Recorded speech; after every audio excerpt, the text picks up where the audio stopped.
host, sabrinasalvati.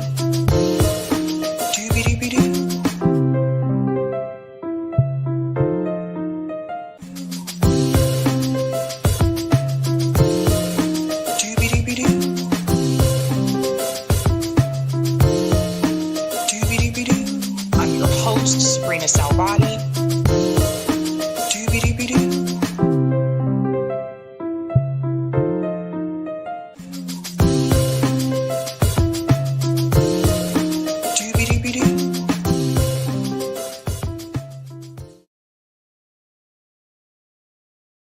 All right. Happy Tuesday, ladies and gentlemen. Welcome to Sabby Sabs podcast. I'm your host, Sabrina Salvati.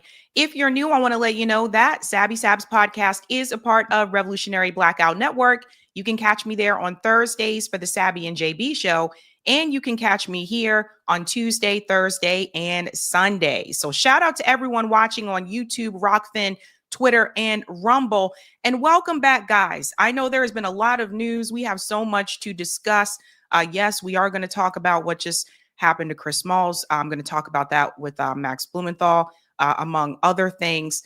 We are living in interesting times. Let's go ahead and show the thumbnail to show you what we are discussing tonight, ladies and gents. Tonight, we are discussing, of course, Max Blumenthal is here. I see him in the waiting room. We'll bring him in just a second. We're also going to discuss, if you haven't heard about this, the New York City shooting. We're going to get into who the real shooter actually is and correct these social media pundits who were spreading wrong information here about who the shooter actually was. We'll get into all that and what I think about that. We're also going to discuss Joe Rogan rejects Netanyahu, and apparently that has pissed off Netanyahu's son. We'll dive in.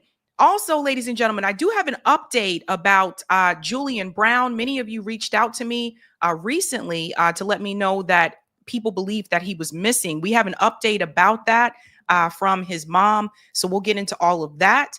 And last but not least, this one is one that I added in kind of last minute after I saw it.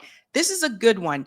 Senator Slotkin had an interview on Breaking Points. If you haven't seen it, you need to see it. We're going to get into it tonight because I will say Crystal Ball and Sagar, they really grilled her. And I think what's really important about that interview is the type of propaganda that she tried to push on Breaking Points. And so we'll get into all of that. I foresee she probably will not be wanting to come back. So we'll get into that, ladies and gentlemen. The theme tonight is no rest for the wicked. No, there is no rest for the wicked. We're going to go ahead and bring in our special guest. Max, if you're ready, just give me a thumbs up. I'll bring you in. All right. Our special guest tonight, ladies and gentlemen, you've seen him here before, is Max Blumenthal. He is the founder of The Gray Zone. What's going on, Max? Good to see you. How you doing? I am doing great. Crazy times right now with the news cycle. I feel like it's something crazy every day. Sometimes it's hard to keep up, but I'm hanging in there. How about you? Trouble every day. Well, that's the way it always is whenever we talk, but it does seem to be getting crazier. Yes, indeed. So I do want to start with what's happening here with the Democrats around Israel. So I don't know. I know everybody that's watching is not on Twitter, but I just want to show everyone what's been making the rounds from some of these Democrat politicians on Twitter. Now, all of a sudden, Hillary Clinton comes out and says aid organizations report that thousands of children in Gaza are at risk of starvation while trucks full of food sit waiting across the border. The full flow of humanitarian assistance must be restored immediately. And she's not the only one.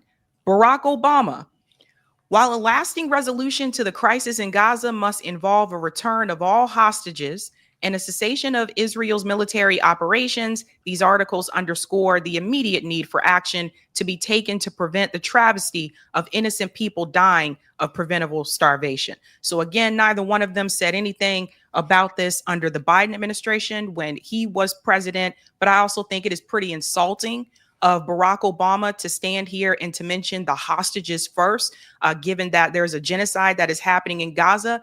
And notice something else, Max. They're mentioning the starvation crisis, but they're not saying anything about Israel, IDF soldiers killing people as they go to receive food. What is happening here? Why is it that now all of a sudden Obama, Hillary Clinton, Cory Booker's on the floor looking like a fool right now, as well as Hakeem Jeffries? Why is it all of a sudden now they pretend to care about what's happening to the Palestinian people in Gaza? Yeah, also Amy Klobuchar, Senator Amy Klobuchar gave a floor speech for like 7 minutes about the humanitarian catastrophe in Gaza and touting all of the measures that she had supported to get aid in. The Jewish Democratic Coalition has called for aid to get in. Cory Booker said the Gaza Humanitarian Foundation is not working, but none of them will name the perpetrator.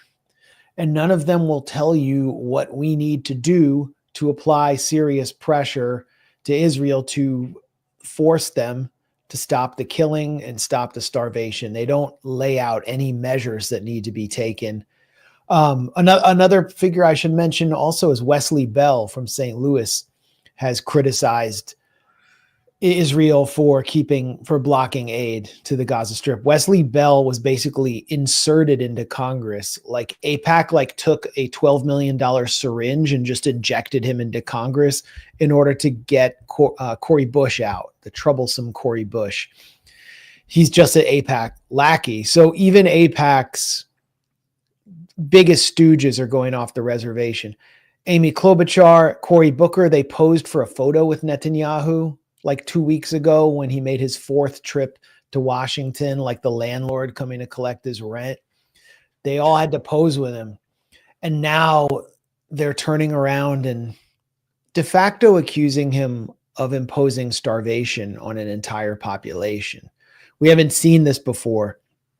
Hillary Clinton, referred to correctly by Tulsi Gabbard as the queen of all warmongers, who denounced ceasefire calls again and again and again, called her own students who protested her uninformed and ignorant about the conflict, called all protesters ignoramuses, when we were trying to tell her what Israel was planning to do, which is exactly what she wound up being forced to condemn, which is the final solution.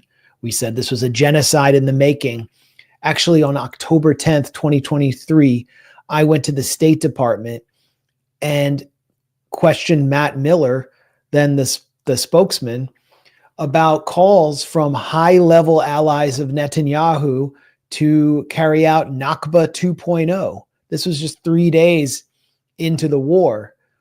The defense minister, Yoav Gallant, referring to Palestinians as human animals, calling to cut off gas, food, water. I mean, that was taking place right away. And Matt Miller just shouted at me. He was wagging his finger at me, declaring that, babies had had their heads cut off and all of these atrocities had been committed, and Israel has the right to defend itself, and it will defend itself, and they will support them. And now here we are over 650 days later, and these same characters are now accusing Israel of war crimes, including Matt Miller, who said in an interview, in a podcast interview, that he knew Israel was committing war crimes, but he wasn't allowed to say it because his job was basically to deny them. So why are they doing this? That was your question. I gave kind of a long summary, and I wanted to lay out the hypocrisy, to outline the contradictions. But why are they doing this? Well, aside from the fact that it is convenient because Trump is now in power, we have to consider that they're not actually directing their condemnations against Trump. The Democrats aren't turning this into like a party-wide attack on Trump the way that they're exploiting the Epstein files. But it's convenient. It's possible for them to talk about it now because Trump's in power. I think the reason they're doing it is kind of reputation washing, that liberals, elite liberals, are much more concerned about the judgment of history than the MAGA elite are. They have presidential libraries, like the Obama presidential library is going to cost $800 million. They have boards, they have foundations, the Clinton Foundation, the Obama Foundation. They have, endowed university chairs. They have they're all jostling for $10 million memoir deals. They really care so much about their legacies. They want statues to be emblazoned with their names and placed in universities and town centers. And they, for about 18 months or 17 months, supported a genocide, cheered on a genocide, and took money from an ethno-supremacist bribery network in order to do so.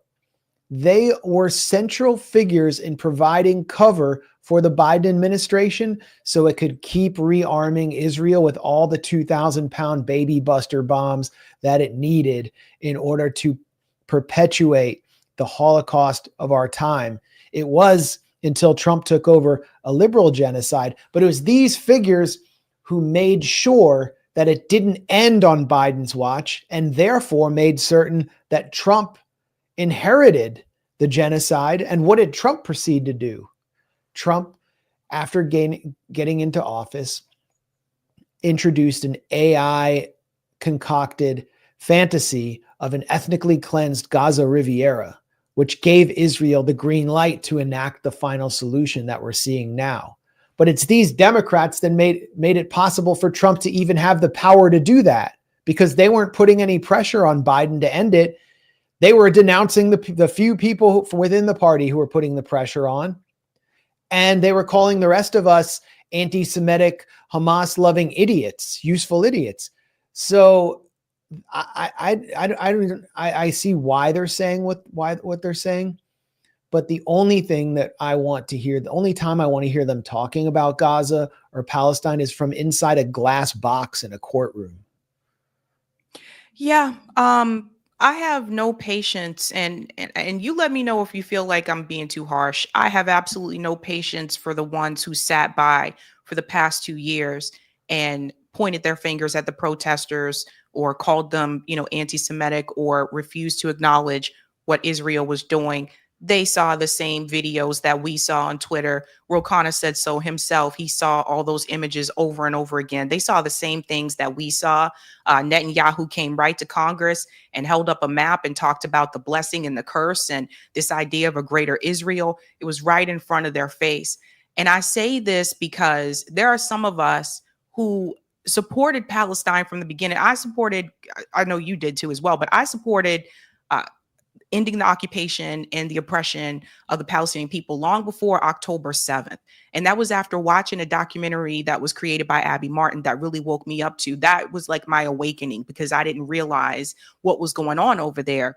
And so there are some of us who stood on, defending the Palestinian people and against what Israel was doing from day one. And some of us lost friends. I lost a friend that I had for over 15 years because I took the side of supporting the Palestinian people. And for these Johnny come latelys, and it's not just the politicians, I'm also talking about the people, some of the liberals that I see now that are on social media that were pointing their fingers at us for not voting for a Kamala Harris, or were saying, stop talking about Gaza. I don't care about Gaza. Now some of these same people are saying, oh my God, look at what's happening to the Palestinian people. I'm sorry. I don't have the patience. I just really don't. I just remember how these people like pointed their fingers at us and mocked us and told us that Gaza wasn't important and just let it go. And now all of a sudden that Trump is president, now all of a sudden they have some type of sympathy for what they're seeing that's happening to these people. So for me, I have no patience for it. Yeah, I mean, there is I don't have any patience for it either. And it's interesting how many of the Biden architects of this genocide have actually remained silent, like Samantha Power, who made her career off humanitarian intervention and the need for military intervention to stop famines and genocide being imposed by evil dictators. She's totally silent. She was the USAID director under Biden, who couldn't get U.S. aid into Gaza because Israel was blocking it. Now, she's not even taking the opportunity to blame Trump. she's just totally silent. She hangs her head. She may hang her head in shame, or she may just be so also concerned with her reputation that she figures it's best to just not say anything because we're all going to call her out. I mean, they're all getting roasted online. And I think that speaks to another motivation here, which is that the Democrats are reckoning with the fact that their base, and especially people under 40, hate them. They passionately hate them. And they especially hate the pro-Israel Democrats. It goes beyond Palestine and the whole issue of the Gaza genocide. It's about authenticity. If you're siding with Israel at this point, and you're staying silent or you're cheering them on, it means you're just being paid. And so you're a phony and you have no values at all. That's the way the progressive base correctly sees it. They're supporting Mahmoud Mamdani after Andrew Cuomo made the New York City mayoral election about Israel, when Mamdani wanted to make it about affordability. And that blew back on Cuomo. We're also seeing on the right, Charlie Kirk just getting his ass kicked left and right by the Groypers, by more radical elements in the Republican Party that are disgusted with the Gaza genocide, but also they think America first means Israel doesn't control the U.S. And Charlie Kirk, they can see that he is a vehicle for Israeli influence, and he's also been put up as the lead conservative influencer for youth. And so he's been targeted, and day after day, he just loses cachet among right-wing youth. Marjorie Taylor Greene is kind of sensing which way the wind is blowing on the right, and she is the first Republican member of Congress to call what Israel is doing a genocide. She did so just yesterday and condemned Randy Fine, calls himself the Hebrew Hammer. I call him the Hebrew Heifer because he was mocking. He's just this clearly gluttonous figure who was mocking the starvation of Gaza and saying, it's fine that they starve. So Marjorie Taylor Greene, only 2 years ago at the beginning of the genocide, led the charge to censor Rashida Tlaib, the only Palestinian member of Congress, because she was calling it a genocide. That shows how much things are changing, even on the right. And Benjamin Netanyahu's approval rating among Americans, the people that he leads, our true leader, Benjamin Netanyahu's approval rating is actually lower than Trump's. Before October 7th, Benjamin Netanyahu had a net positive approval rating among Americans, largely because of Republicans. But now it's the youth factor. His approval rating, I don't even know if it's double digits among young people in both parties. They hate him because he's the face of the Holocaust of our time. So a terrible reckoning is coming for these people. And some have decided, well, it's better that I speak out now, even though it's too little too late. That's what happened with Obama. Obama was getting shamed. He had done this pathetic podcast interview with Michelle and her brother on that podcast that nobody watches. And the main takeaway was him being like, look, I had a gay professor when I was in college, and I learned a lot from him. And you need to have a gay man be your friend in case you have what did he say? In case you have a non-binary son. And he's just going on and on about his gay professor. He never says anything about the Palestinian professors that he knew back in Chicago when he was trying to climb the ranks and seem legit, like Rashid Khalidi, Edward Said, Ali Abu Nima. There's a photo of them all eating dinner together at a benefit for refugees in Dehesha camp outside Bethlehem. He didn't learn anything from them. He threw them all under the bus. And so now he's talking about, his some anonymous gay professor. Well, and then blathering on about ketchup and how people who like ketchup are the best people while millions are starving in Gaza. So, this is all, I tweeted that just to shame him. And then Hillary Clinton, who I always thought was more militaristic than Obama, is the first one to speak out. So Obama just had to say something like he was just forced to do it because he controls a foundation, has a presidential library. And I mean, that's the era we're in, where like we're just witnessing a complete credibility collapse for the entire establishment and for the empire as a whole. Because what are they actually going to do to stop this? Well, it's interesting that you brought up those numbers, because I do want to show people this, because this was posted earlier today. Everybody check this out. You know, Benjamin Netanyahu, if you look at polling in the United States, he is lost in the court of public opinion. I want you to take a look here at his net favorable rating. It is the lowest on record, according to Gallup, and they have records going all the way back since the 1990s. What are we talking about here? Well, in April of 2019, before, obviously, Israel in Gaza and the latest war that's been going on for a long time, Benjamin Netanyahu was on the positive side at plus 13 points. Look at where he is today, minus 23 points. My goodness gracious. You look at those under the age of 35, his net favorable rating at this point, get this, 53 points underwater. My God. And this, of course, has everything to do with Israel's actions in Gaza. The American people at this particular point, not exactly liking what they're seeing. And they believe that Benjamin Netanyahu is in large part responsible. So I just want to add one part to this, Max, and then I'll go back to it. That is a sign that a lot of people are waking up.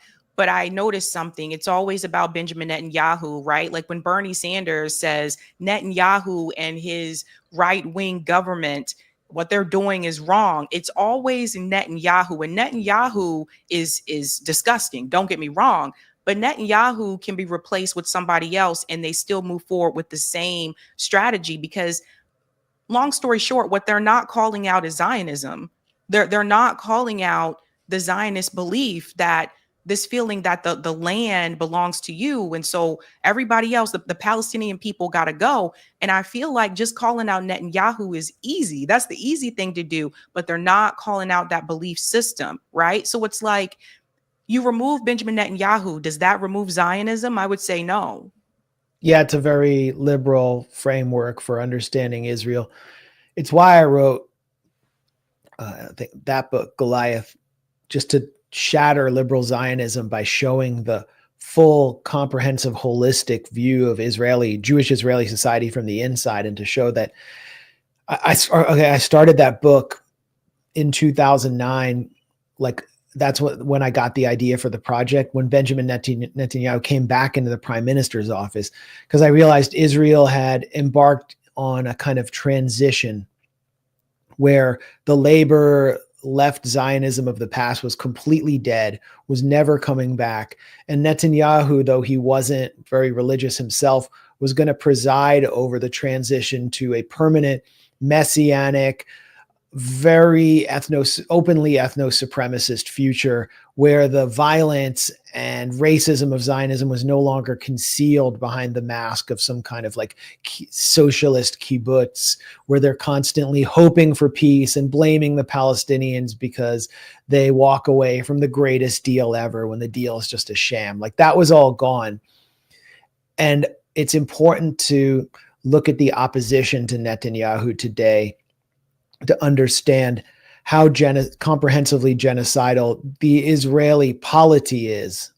I mean, you don't even have to understand the logic of Zionism or the history of Israel to just look at who the opposition figures are. Every single one of them supports the destruction of Gaza. Every single one of them supports annexing the West Bank. Every single one of them supports opposes a two-state solution, opposes a Palestinian state. And every single one of them cheered on, if not, or helped orchestrate the siege of Gaza, which has led to this point of famine. I mean, we're talking about Yoav Gallant, for example. We're talking about Avigdor Lieberman, who is a major opposition figure, who is actually, he publicly called for beheading Arab lawmakers in the Knesset with an axe.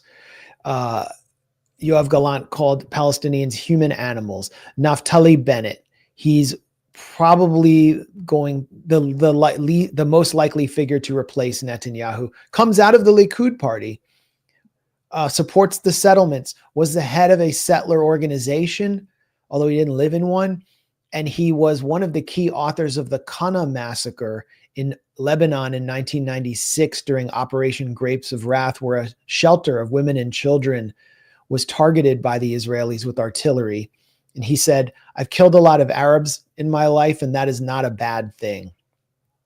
These are beyond Netanyahu, Israel's only going to go further to the right and go deeper into messianic, genocidal apocalypticism. Look at the two figures holding his coalition together that have been driving the genocide, Itamar Ben-Gvir and Bezalel Smotrich. Those are cabinet ministers. So it's not just about Netanyahu, but Netanyahu is a symbol of all of this. And he's really Mr. Israel. He's the longest serving prime minister in history, longer than Ben-Gurion. He's also the most American seeming Israeli prime minister who's also able to represent a very nationalistic part of the Israeli public. But he's the propaganda king who grew up in the Philly suburbs. He went to MIT. He worked at Boston Consulting with Mitt Romney. He's very, very American. And so that has given him a certain appeal to Israelis who are obsessed with Hasbara, obsessed with propaganda. He can go to the Americans and be welcomed by Congress and communicate their position. There really isn't anyone else in Israeli politics who can do that very successfully. And so Israel's going, first of all, Netanyahu now symbolizes what Israel is. And so the hatred of Netanyahu and his negative numbers in the US signal a hatred, like a real visceral hatred of apartheid Israel. And there's no one who can really replace him. I mean, as bad as it might be for Netanyahu and his numbers now, the numbers are only going to get worse. And that's why I say like a terrible reckoning is coming for Israel. It doesn't matter what they do militarily, because as they routinely acknowledge, if it was actually Gideon Sa'ar, the Israeli foreign minister, who said this, that one suspension of arms by the US, just one, would lead to the extinction of Israel as a Jewish state. So once we have a political transformation in this country, Israel is going to be one of the first things to go. This is important, I think, for people to hear. There's one more part here that they mentioned as well. Like, these younger voters are really making a difference here. To that point, how do Americans feel about Israel's actions in Gaza right now? Yeah, so let's take a look at this. I mean, net approval of Israel's military acts in Gaza. You go back to November of 2023, it was on the positive side of the ledger, plus 5 points. I bet if you even go back a little bit further, it'd be a little bit higher, but Gallup only measured in November of 2023 at plus 5 points. Look at here where we are in July of 2025. Way down there at minus 28 points. Among those under the age of 35, get this, a negative 73-point net approval rating. This is all being led. All the negative opinions towards Israel and their acts in Gaza are being led by the younger folks in the electorate. Negative 73 points on the net approval rating. You rarely ever see numbers that low, and that is charging up this number, 28 points underwater, the net approval rating of Israel's military acts in Gaza. The American people do not like what they're seeing and increasingly dislike what they're seeing. That is So that is really important for people to see. Things have definitely changed when you go back to 2023. And again, I know it is the younger people that give me a lot of hope, I would say. But I think that something that's really important that you also mentioned as well, you mentioned Randy Fine. This is another thing that just happened. Randy Fine is congressman. Asal Rod posted, "How bad do you have to be for AIPAC to drop you?" So I don't know if everyone saw this, but AIPAC appears to drop endorsement of GOP lawmaker who called to starve away until hostages freed. Max, what are your thoughts? A little too extreme even for AIPAC, apparently?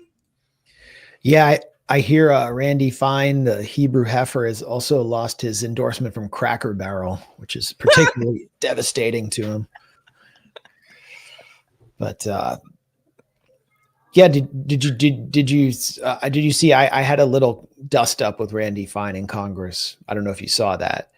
I saw. That was my first time seeing all of Randy. Like, not trying to be mean, but that was my first me too. time. Yeah. Well, I mean, he was wearing clothes, but I saw all of them. But yeah, and I don't want to see anymore. But I was surprised actually by his reaction. I thought, from his tendencies on Twitter, he's so aggressive and so openly hostile and casually genocidal that I thought my question would be more provocative to him and he'd be more eager for the confrontation. He ran away and he was very timid and weak, and he spoke in kind of a halting way. His voice he sounded like he'd never been put on the defensive before, which is a real sad commentary on our media. And, that really showed me that he's kind of a coward and kind of a grifter. I called him the Hebrew scammer to his face because when he came into this, it was sort of like a press event for backbencher Republican congressmen who were seeking to get more publicity, and they would meet with like online Con Inc. media.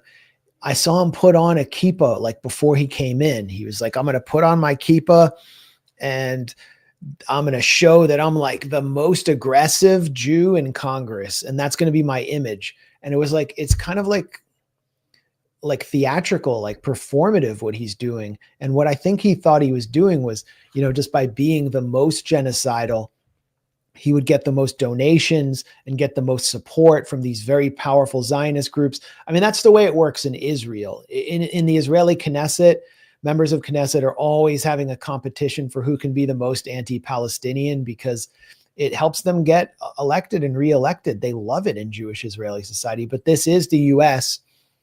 We're witnessing a Holocaust, and it apparently embarrassed AIPAC. It hurt AIPAC's image because AIPAC was actually the first to give Randy Fine an endorsement when he ran for Congress, and they endorsed him more quickly than I think any other candidate before. So now they're rushing to unendorse him.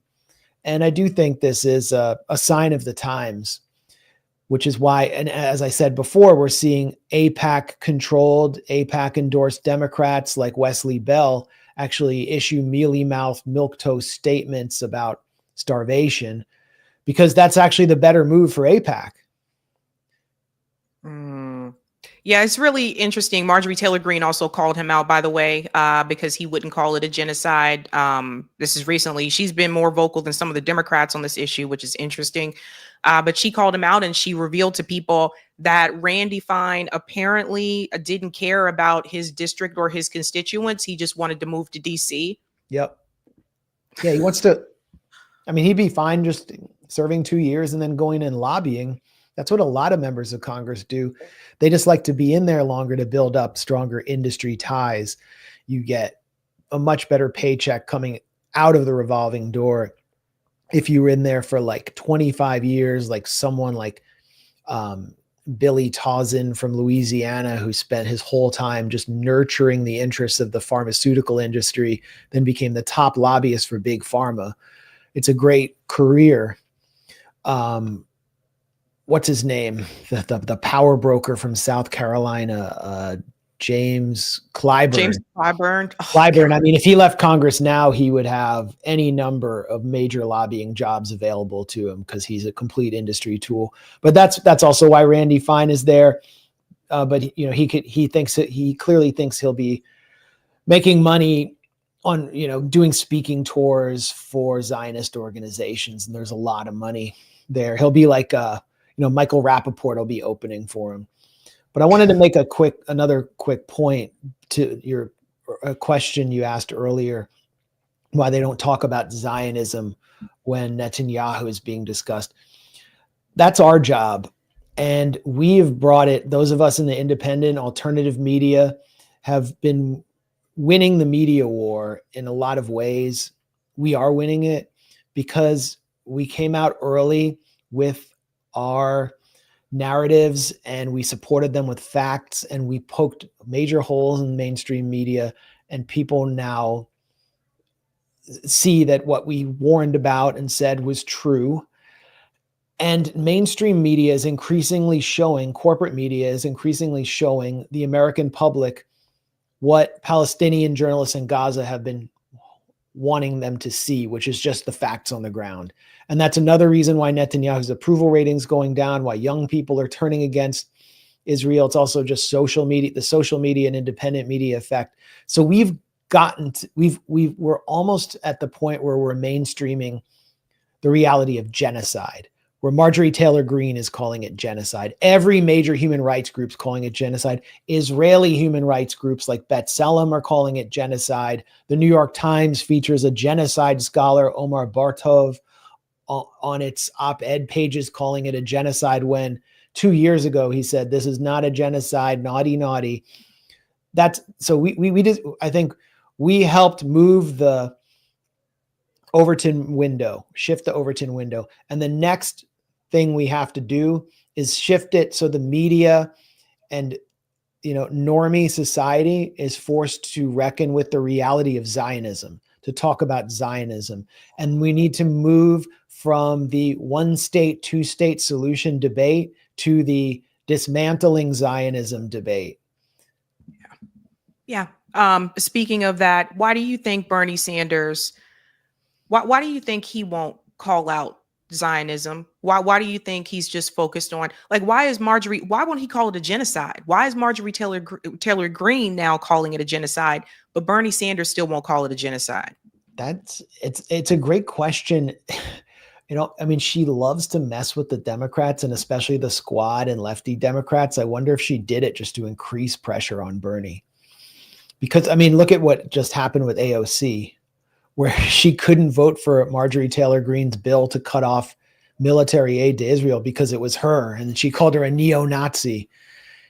So I think we should leverage Marjorie Taylor Greene's genocide designation against Bernie and force him to call it what it is. He's calling for a cutoff in military aid, but he can't call it a genocide.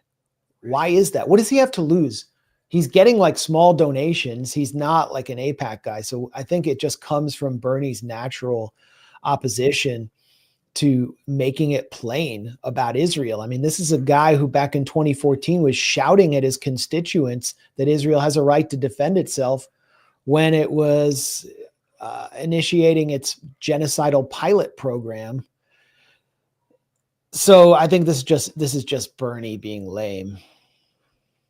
I want to pivot to Chris Smalls. For those who are not aware, we have been covering, we've been tracking the Handala. I covered recently that they were intercepted by the IDF. The IDF kidnapped the volunteers that were on board. But there is something in particular that happened to Chris Smalls that apparently did not happen to the others. This is the Freedom Flotilla Coalition sending this message. It said when he reached the Israeli prison, U.S. human rights defender Chris Smalls was physically assaulted by 7 uniformed individuals. They choked him and kicked him in the legs, leaving visible signs of violence on his neck and back.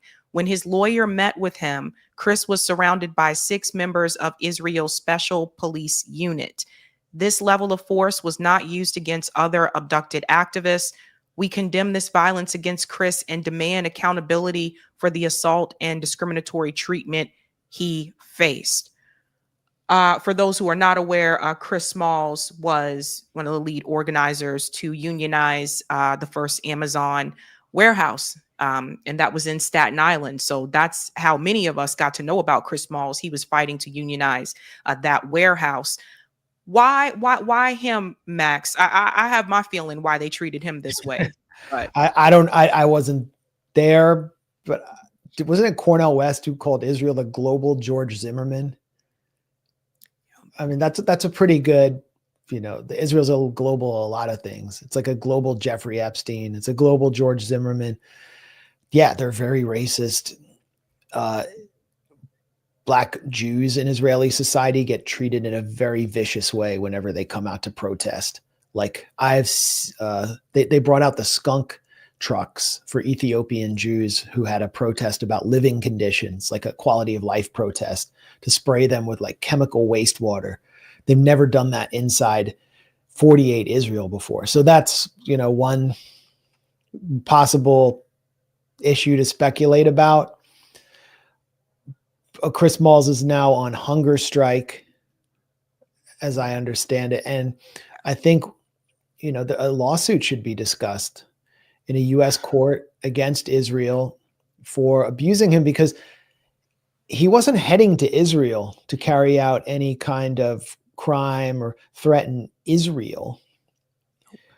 He was heading to Gaza, and the Handala ship was attacked and boarded, or intervened. Israel intervened in international waters. So this lawsuit could challenge the entire occupation and at least force a judge to issue a ruling on these flotillas and open up the possibility of more lawsuits if Israel abuses American citizens. I mean, with the pathetic nature of our courts, it might be thrown out, but it might be worth considering. But the flotillas play an important role in highlighting how Israel will not allow anything into Gaza by sea, but they also won't allow anyone out of Gaza by sea. They have banned everyone in Gaza from even going to the beach, and have been killing and shooting fishermen who simply get in the water and try to fish with nets or small boats. I mean, the capturing and kidnapping of the Handala passengers proves that Israel is starving Gaza, because all they were seeking to do was bring aid. And just finally, those who don't know what Handala is a cartoon character that was created by a famous Palestinian cartoonist named Naji Ali, who was killed under mysterious or troubling circumstances. And he was a Palestinian refugee, and Handala is the symbol of the Palestinian refugee who's standing facing the sunshine of his former home that he was kicked out of with tattered clothes on from a refugee camp. So that's why they named the boat what they did. And you'll see this symbol prominently in Palestinian refugee camps. You can buy shirts that have Handala on it. And I think it's an important symbol of our time right now, because most people in Gaza, over 80%, are like Handala. They are refugees who are thrown off their land in what is now Israel, and have legitimate claims under Resolution 194, passed by the United Nations in 1949, to return. And we need to never lose sight of the right of Palestinians to return. That's right. And two things I want to mention to go with that. Common Dreams pointed this out, and I think this was a really good article. Common Dreams wants to know, why is it that none of the major networks, none of the corporate media networks that interviewed Chris Smalls and congratulated him when he was able to unionize the Staten Island Amazon warehouse, they have said nothing about what just happened to him. Not one of them. Also, to add to that, AOC and Bernie Sanders, who stood by Chris Smalls, like after he won that unionization with the ACLU, they showed up at the rally kind of late because she missed the rally before they won, but that's a whole other story. But they showed up there to congratulate Chris Smalls and to applaud them for voting to unionize that warehouse. They've said nothing about what is happening here. And the reason why I bring this up is because Chris Smalls is an American citizen. And none of the politicians are saying anything about Chris Smalls being brutally beaten. Again, because I think it was Israel. I think, let's say this happened to Chris Smalls, and let's say it was Iran who did it, or it was Russia who did it. I think they would vehemently come out with this and make it a major news story. But I think because it happened in Israel, they don't want to give light to it. You literally there were 7 American citizens that were on the Handala. There were 7 of them. And corporate media didn't touch this story at all. They're just acting like this didn't even happen. But you have an American citizen who is being held against his will by Israel, and they beat him and they choked him. And the corporate media is nowhere to be found. And also these politicians that were congratulating him when he won the unionization have said nothing about it. The only person I saw say something recently, and they're not a politician anymore, is Jamal Bowman. He said, "Free Chris Smalls." Well, there are just so many points of pressure that can be brought to bear on the fraud squad. And what could possibly be holding them back except the fear of encouraging more Americans to take vigilante action to stop the Holocaust, that which they won't name. So it's a really important point. I actually hadn't thought about that. Chris Smalls just serves no propaganda utility for their agenda any longer. Yeah, it's sad. It's just sad. Yeah, and I mean, you look at the record of Americans receiving so much congressional support anytime they're taken prisoner in Iran. Not only that, but they win hundreds of millions of dollars stolen from Iran through sanctions. I mean, this pro-regime change journalist, Shane Bauer, who was always attacking us at the Gray Zone because we opposed regime change in Syria, he had been held prisoner in Iran because he and his friends had gone for a hike into Iranian territory, which looked very strange. And it turned out that he had received a scholarship from the Pentagon to study in Syria. And so he was held for like 2 years in an Iranian prison and eventually let go. And a U.S. court, as we reported at the Gray Zone, has awarded Shane Bauer $113 million in money stolen from Iran by the U.S. government. I mean, that's like what happens when you get taken prisoner by Iran. You get kidnapped on the high seas by Israel and brutally beaten and held in prison. I mean, you're lucky to just get out. Jeremy Lafredo, our contributor at the Gray Zone, was imprisoned by Israel, and they tried to put him on trial for assisting an enemy during wartime simply for a report he produced on Iranian missile strikes in Israel, as though he was somehow in league with Iran or was trying to provide them with intelligence. And they humiliated him in his prison, in one prison in occupied territory. They took him out of his cell and forced him to take humiliating selfies with them. He heard people being brutalized in adjacent cells. What recourse does he have as an American? Pretty much none. I mean, the State Department had to be forced into even saying anything about Jeremy by journalists at a press briefing. They weren't howling for his release as they were when Americans were held by Iran. So the hypocrisy is just off the charts now.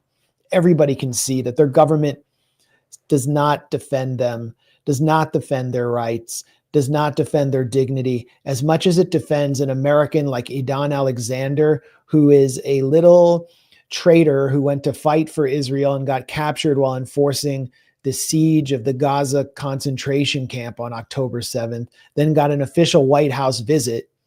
Well, a number of American soldiers have been killed or like lost their lives in accidents protecting Israel as they were ordered to do by the U.S. military, either by building like a phony Gaza aid pier or setting up a secret base in Jordanian territory. All of these soldiers happen to be Black Americans, and none of their families were given an official White House visit. Just the guy who goes to Israel and joins the foreign apartheid army and doesn't even fight for the U.S., he gets the visit because he was taken hostage. This is a really powerful point. I just want everybody to remember this when you hear this crazy theatrical speech that Cory Booker is gave on the House floor today.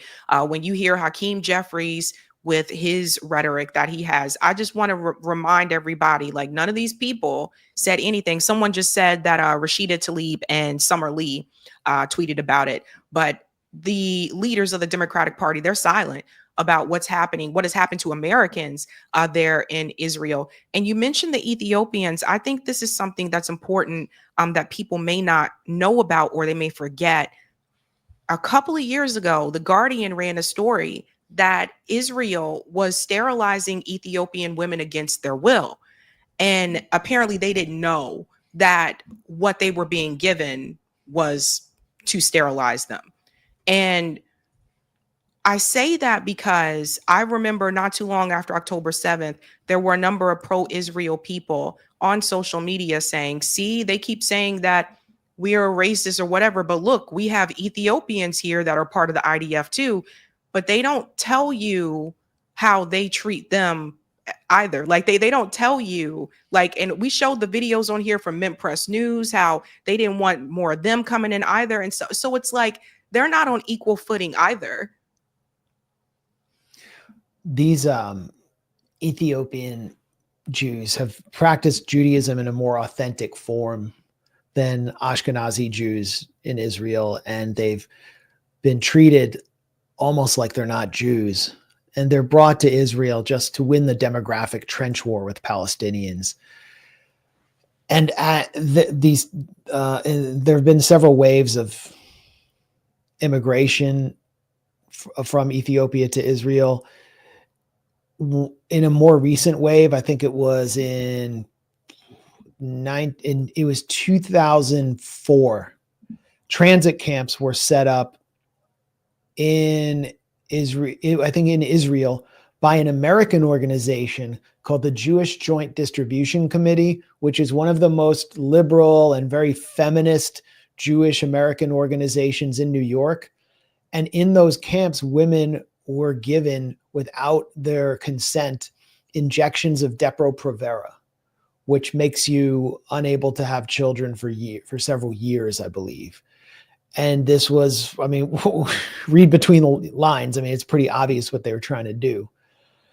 They didn't want them to make too many black babies. I mean, and this is in Israel, they're like desperate for Jewish babies. They want you to make as many Jews as possible because, I mean, they're an apartheid state. They don't want to be overwhelmed by Palestinians. Like when I would go to customs or when I would arrive at Ben Gurion International Airport, they would ask me what I was doing there. And I was there to do journalism, but I'd always say, I'm here to see my girlfriend. And they'd say, oh, are you thinking of having children? And I'd say, yeah, we're thinking of having many children. And then they wave me right in. But I'm Ashkenazi. I mean, I'm, the cream of the crop. So yeah, they've been treated in a racist way, but they participate at the bottom of the Zionist totem pole in a very violent program, and they do so willingly. And we've seen Ethiopian Jews in Israel commit hideous crimes in Gaza. They're trying to prove their worth against the one group that's below them, non-Jewish Palestinians.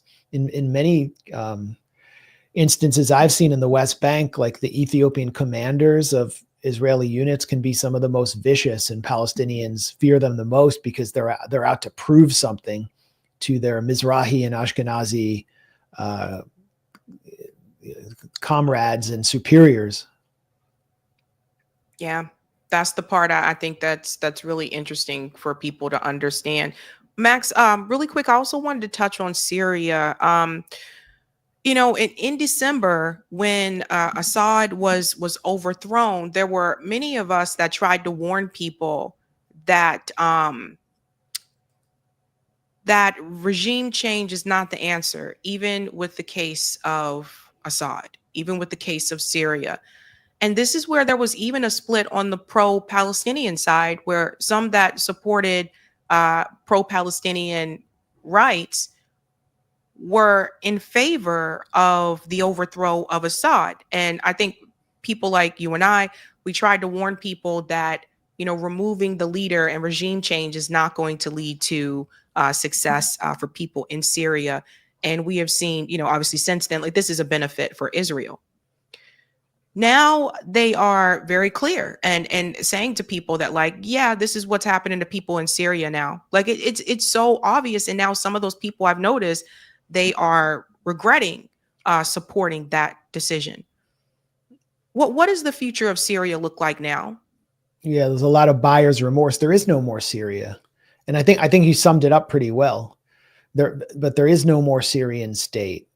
There is a rebranded Al-Qaeda, which is at least most overtly controlled by Turkey and Qatar, in de facto control of the four major population centers of Syria, being squeezed from the northeast by the U.S. occupation, which encompasses Kurdish regions, and from the southwest by the Israeli occupation, which is trying to subsume the Druze population, which has been faced slaughter from the rebranded Al-Qaeda government, just as the Alawites on the coast were slaughtered, and they've been left completely to their own because they were seen as the power base of the Assad government. And so the state is on the way towards being balkanized. government in Damascus is run by sectarian Sunni supremacist fanatics who are threatening all minorities, including Christians, and face Israeli attacks which they're unable to respond to. They're so economically powerless. They're being told by the Americans that if you don't normalize with Israel, we won't lift all the sanctions and your people will continue to suffer heinous levels of poverty and starvation. I mean, there's been food insecurity in Syria for years, just no one would talk about it because it was being brought on by US sanctions, which were designed to topple Assad. And then once they did it, the sanctions were still there and the population's still suffering because it turns out they haven't done enough. They have to normalize with Israel. And those of us who opposed regime change and put our reputations on the line and were called,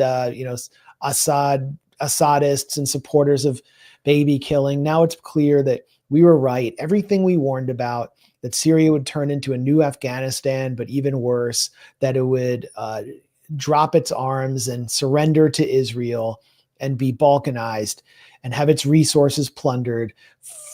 We were all proven right. And all of our opponents, the people who tried to destroy my career again and again, who would write any university that was going to host a talk by me and say, I'm an Assadist, they've all fallen silent. They've all gone away. And few of them really have anything to say about Gaza.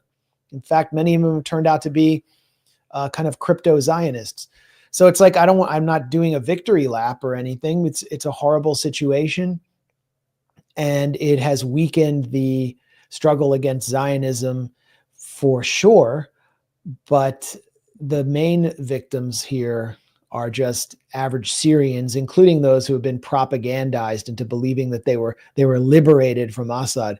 The problem here all started when the protests against Assad turned from reform, anti-corruption protests, to being militarized and turned into a regime change dirty war with support from the CIA and support from Qatar and the Turkish MIT and the British MI6 and French intelligence. And all of a sudden, guys from Chechnya and Uzbekistan and Turkmenistan were showing up on street corners asking average Syrians for their passport. And then by that point, it was all over. And yet we watched so much of the left in the US cheer this process on and denounce us as though it was some liberatory operation. So, we won that argument, but humanity lost. And it often sucks to be right. I agree. One more for you here. This is from Sparky. Max, isn't Israel guilty of piracy for such evil deeds on the open seas? That's what I had thought, Max, that they can't just board a ship and kidnap people. Yeah. I mean, I wrote a entry for volume on the Israeli storming of the Mavi Marmara back in, 2010. That was the Turkish ship when Israel killed 9 people bringing aid, 9 basically aid volunteers. One of them was an American citizen, and I called it Pirates of the Mediterranean because it was an act of sheer piracy where Israel landed a commando brigade onto a ship in the Mediterranean Sea with an attack helicopter, and they just began firing on passengers in order to disable the ship. They were one of the most specialized commando units in the Israeli military. No one had any guns or weapons on that ship. So Israel's been doing this for a very long time. And they just want to disconnect Gaza from the outside world. So it's up to us to find creative ways to connect with Gaza and to continue, the exchange with people in Gaza so they know that they're not alone.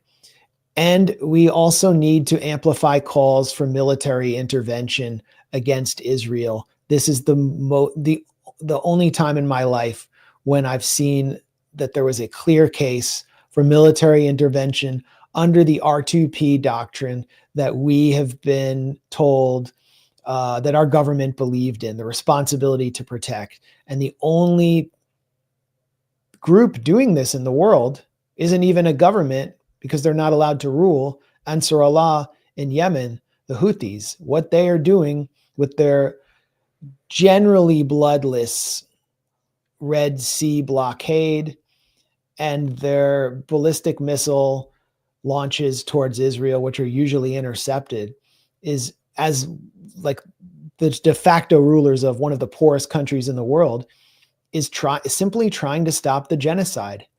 And they have said, we will stop all of our attacks, the whole blockade, if you just stop the killing in Gaza. And they're the only group in the Arab world that is doing that, which is such a sad commentary on the rest of the Arab world. But this is a textbook case where military intervention is legitimate and moral and needed. Max, you do have an event coming up. You want to go ahead and plug that? Yeah, we have an event. Yeah. So, if you're a fan of Sabs, then you definitely want to come to Icarus Fest on August 23rd. It's Gray Zone Day. I'll be there. My close colleague Anya Parampil will be there. Aaron Mate, Kit Clarenberg will be there remotely. Katie Halper will be there. Jeremy Lafredo, Christian Parenti. Thaddeus Russell is the organizer of this incredible event. And who else do we got? I'm sure I left someone else out. Well, that's just about everyone except Jimmy Dore, who's going to be doing comedy that night. So it's all going to be capped off with a Jimmy Dore comedy show. I might even get on stage if you're lucky. But it's the first Gray Zone Day where we're bringing the whole nightmare blunt rotation of every neocon to a day of panels and critical debates and also intimate discussions with all of you. If you come to Rutherford, New Jersey on August 23rd at the historic Williams Center, and the theater where Jimmy does comedy is really cool. It is a truly historic theater, I think built in the 1920s. So Rutherford, New Jersey, it's less than an hour outside New York City. It's a really kind of cool, quaint little town, or at least. Yeah, I've been there before. And you said all attendees must condemn the IDF before entering. Yeah. All right. Cool. You don't have to say death to the IDF, but just. All right. Thank you, Max. Thank you so much for your time. I will see you soon. Thanks a lot. Great seeing you. All righty. Bye. All right, ladies and gentlemen, that was Max Blumenthal. Yes, guys, if you can make it, if you're in that area, I will be there with all of these pretty talented, very smart people, August 23rd. I'll make sure I shout that out again as we get closer to the date. Yes, yes, yes. All right, guys, we have more news stories to cover. Again, the theme tonight is no rest for the wicked. And I think you'll see why. We want to go ahead and give a shout out to Sabby patrons. Thank you guys so much for your support. Really do appreciate you, fam. If you are interested in being a Sabby patron, we have 5 categories. There's Ultimate. There's Sabinators. Don't forget about the Sabsters. We also have a group called Sabbies, and I think they're pretty cool as well. And we cannot forget about the members. All of their names are listed here, and you can see their names scrolling across the bottom of the screen there on the ticker. Thank you guys so much. Really do appreciate you, fam. Let's go to the comment section, and we'll keep it moving. We'll keep it moving. All right. Thank you, Perry. Free Chris Smalls, freed them all. Yes, indeed. Skylar said, did anyone see Crystal and Saga, especially Crystal grill Democratic Senator Elise Slotkin about Israel? Yes, we're covering that tonight. That's the bonus story. Because I got to tell you something else about Alyssa too. We got Sparky. Shout out to EMK, who just became a Sabby member. Give EMK a big whoop whoop. Thank you, Marlon. The veil has been lifted. The dark side revealed. Bernie's response, you don't know the power of the dark side. Prime Minister Palantine has been in power too long. Is this genocide enough for third party? Good point. Good questions there, Marlon. Thank you, Kyung, for the super sticker. Thank you, Unemployed Scholar. Still in Given prison. Okay. Braden Peluso, U.S., Chris Smalls, U.S., Frank Romano, U.S., France, Santiago Gonzalez, Spain, Sergio Sanchez and Hatim Ayouni, Tunisia, and Vigdis Borvund from Norway. Yeah, they're on a hunger strike. Thank you, China. Thought on Dems and celebs coming out for PS. I don't know what that is on here. It doesn't tell me what it is. I don't know. Is that Palestine? Oh, wait, Eric's telling me. Palestine. Oh, okay. Coming out for Palestine. Well, I think that's great. I wish some people didn't wait until this was happening under Trump to do so, right? Like, because I feel like some people are making it partisan instead of it being a moral issue. Karen said, OMG, Sabby, I feel the same way. I have given up on friends of over 30 years on this. See, there you go. Thank you, Unemployed Scholar. Prison conditions, violent cell searches of male detainee cells, small overcrowded rooms, no ventilation, 34 degrees Celsius, no showers, bed bugs, no yard time. Yeah. And thank you for the super sticker, Samuel. Let's get that comment on Rumble. Yeah. Thank you. Thank you, JT. Sounds like they gave Mr. Smalls the stay in your place boy and a in again treatment. Yeah. Thank you for the super chat. Yep. Sabby, please reach out to Alexander from Marx Engels Lenin Institute to talk about communism. I also recommended Joti Brar and the chair of CPG BML, Kit Clarenberg, and the Class Consciousness Project. Thank you. Thank you so much. All right. We are moving on to the next story, ladies and gentlemen. If you have not done so, can you smash the like for me? Thank you. And if you're new, don't forget to like, sub, and share, just like a Care Bear. We're getting into this crazy story about the New York shooter. And we're going to start off with the information that was presented first that was incorrect. So there was a shooter in New York that did commit a mass shooting, but it's not this guy. This guy right here that you see was not the shooter. And we have to debunk the information that was presented immediately first before we get to the rest of the story, because I want to make this very clear. This picture that you see here, this gentleman here, he is a pro-Palestinian activist. He was not arrested because he shot anyone. He was arrested at a protest. Him along with a woman I will get to in just a second. But this was the story that just kind of grabbed the headlines, where this was the thing I had to tell people yesterday, except this man wasn't the shooter. He was arrested during a protest, but if you look at this article, you would assume the Free Palestine protester was the shooter. This is intentional. So the headline was breaking, 2 in custody after active shooter situation in Midtown. Okay? But this guy was not the shooter. Now, let me pause here for a second. I don't know if it was an effort to be the first to come out with the story and they messed things up, or if they did this on purpose. You see the guy with the Palestine shirt on, you see him getting arrested, and that's the image that you put out there. And I ask because there were 2. The article says there were 2 people that got arrested. There were. I will show you that.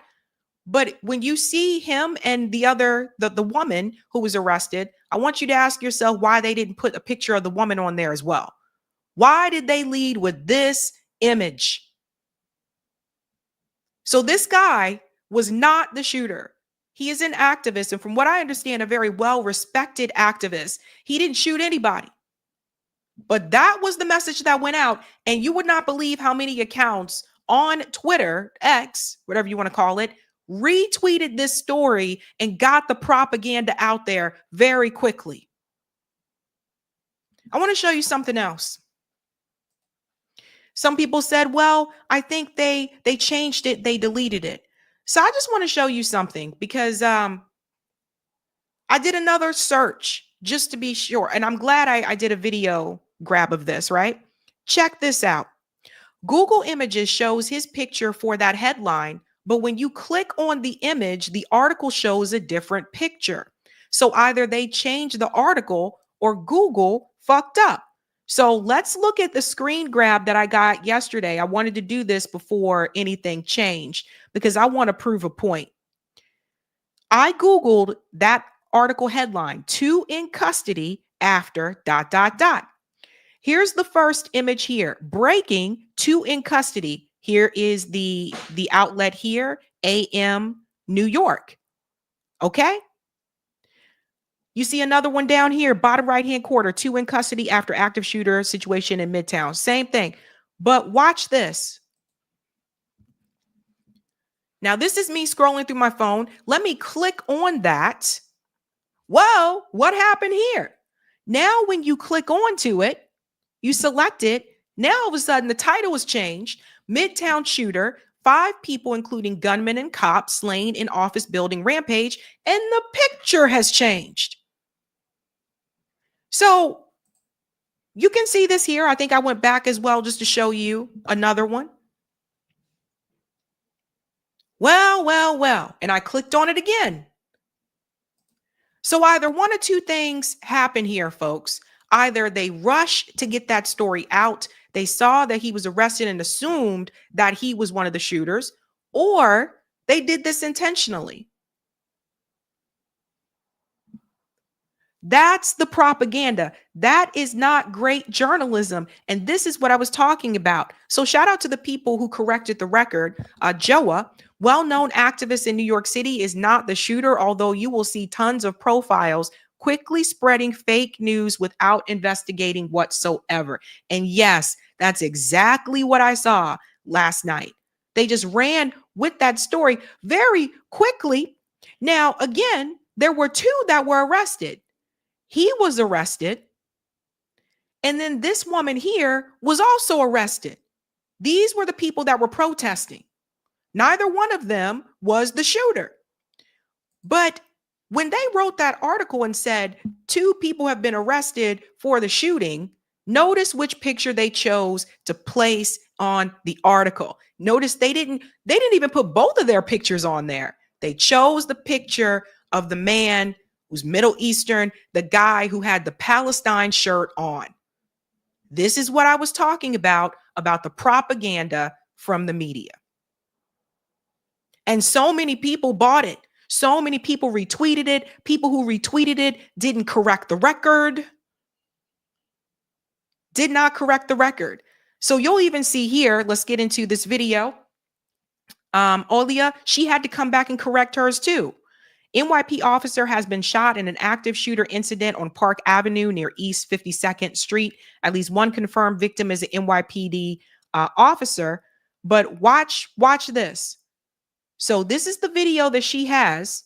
And then she says 2 people, a man and a woman, were taken into custody near the scene. There is no information on why arrests occurred. One person shot in the back. Police haven't confirmed if those detained were involved. Then she came back and said, update, the 2 people taken into custody were in the area after an unrelated protest. So these were 2 separate events. 2 separate events. So let's see what happened right here. Cover the back, cover the back. Back up, back up, back up. Back it up, back it up, back it up.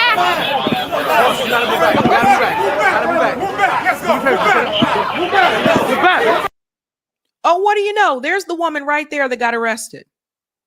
But you didn't see her on in any of these articles. Any of these articles. Watch this. Let's go, let's go.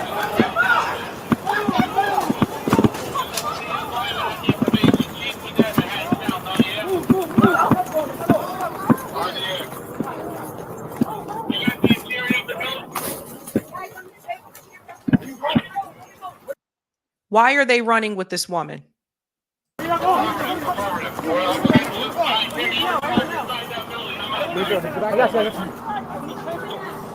Back up. Back up. Back up. Back up. All right. Back up.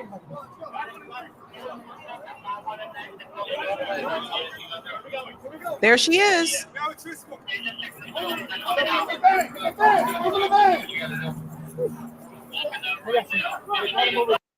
So also again, she was not the shooter. This guy, he comes out of here with the he's from Palestine. He keeps saying free Palestine. He got his face covered up in the Palestine stuff. He walking out. The police don't pay him no mind. I said it's him. And then they end up getting him. They got him and they put him to the ground and they got him.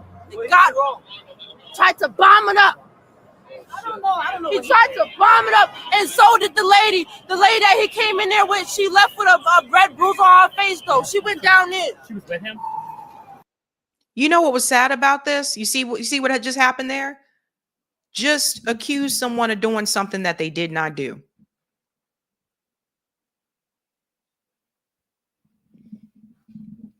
They tried to bomb it up. You see how quickly these things can, just like that.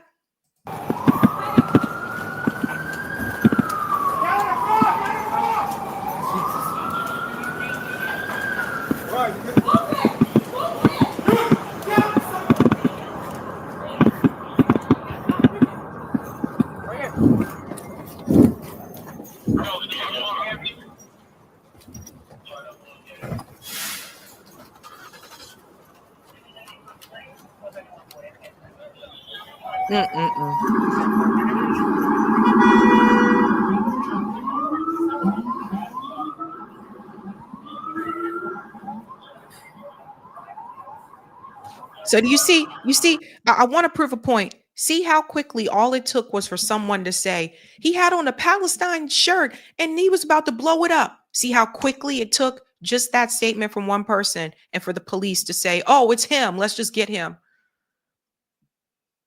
Just based because of what someone said and the bias that the NYPD has to protect Israel and that they have against the pro-Palestine protesters. Now, the rest of this video is them just running around looking like, goofballs. But I'm just thinking about how someone could have lost their life because, I don't know, people gave incorrect information. This person said this, I want to show you. Ostensible said they publish it with the deceitful photo so Google and other sites cache it like that. Then change it so they can deny everything, knowing full well most people don't even click, let alone actually read. It's a very widespread practice. I first noticed it in 2009 in New Zealand. Like, I'm just sitting here thinking to myself, like, how that guy could have lost his life.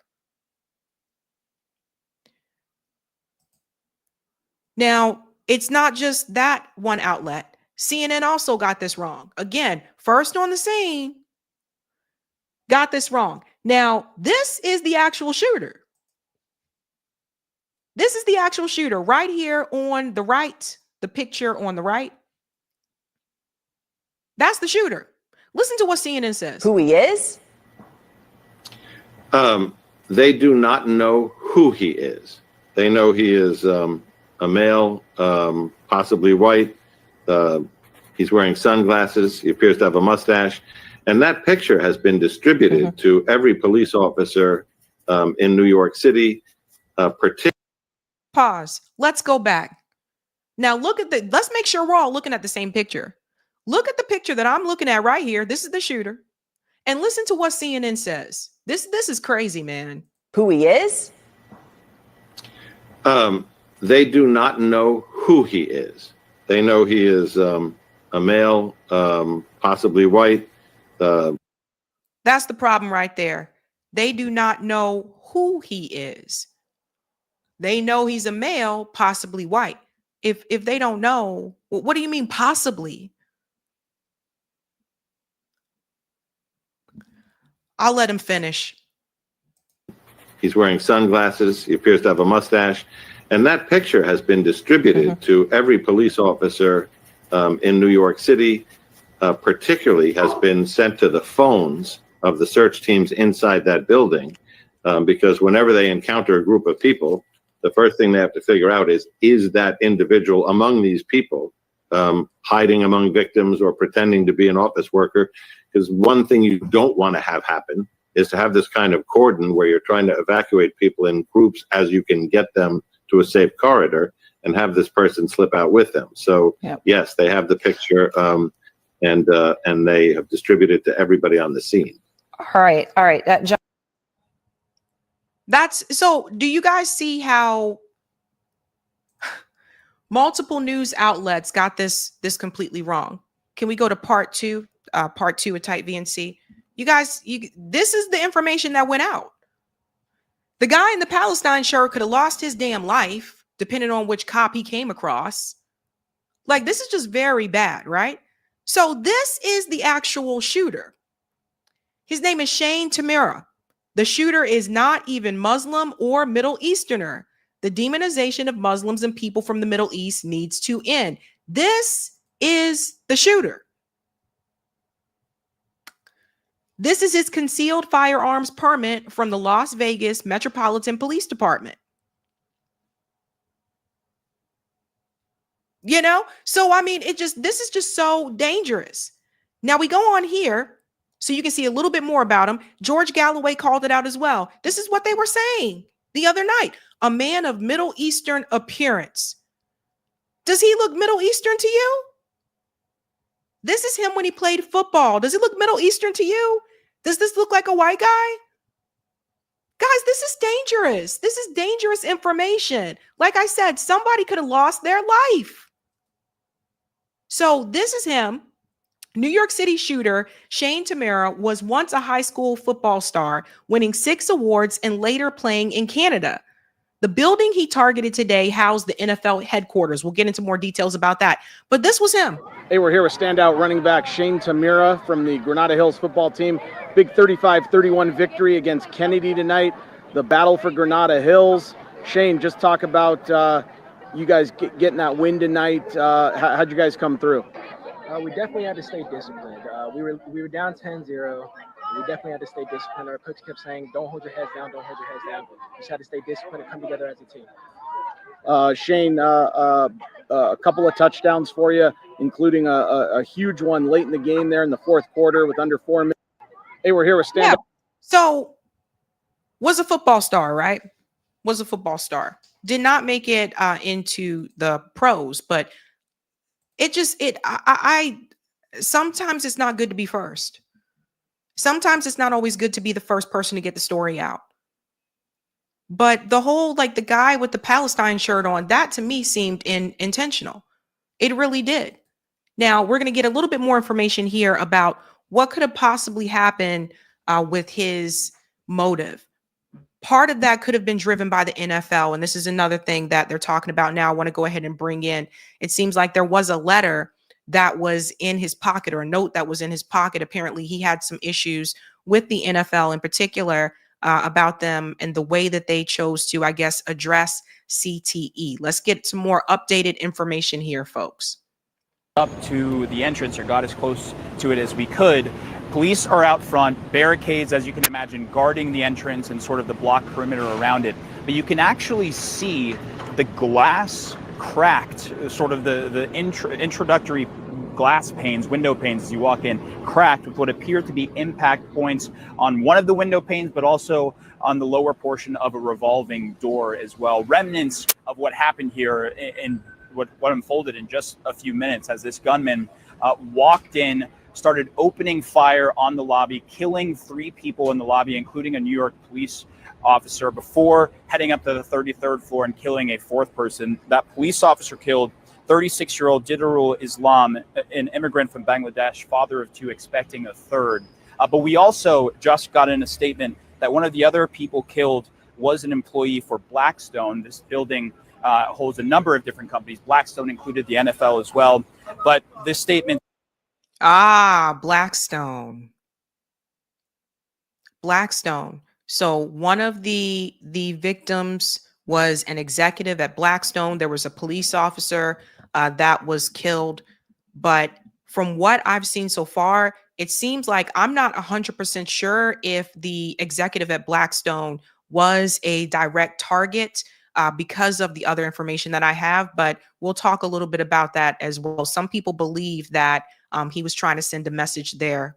Also, we'll talk a little bit more about what Blackstone is. Saying we are heartbroken to share that our colleague Wesley LePatner was among those who lost their lives. So we're continuing to learn more about the victims in this as well. And all of this as police are trying to push forward to some sort of motive to figure out what may have driven this person to do this. We're appearing to get a few clues. A source with knowledge of the investigation says that this person had a suicide note that talked about CTE, the traumatic brain injury that is typically brought on from playing high-impact sports like football.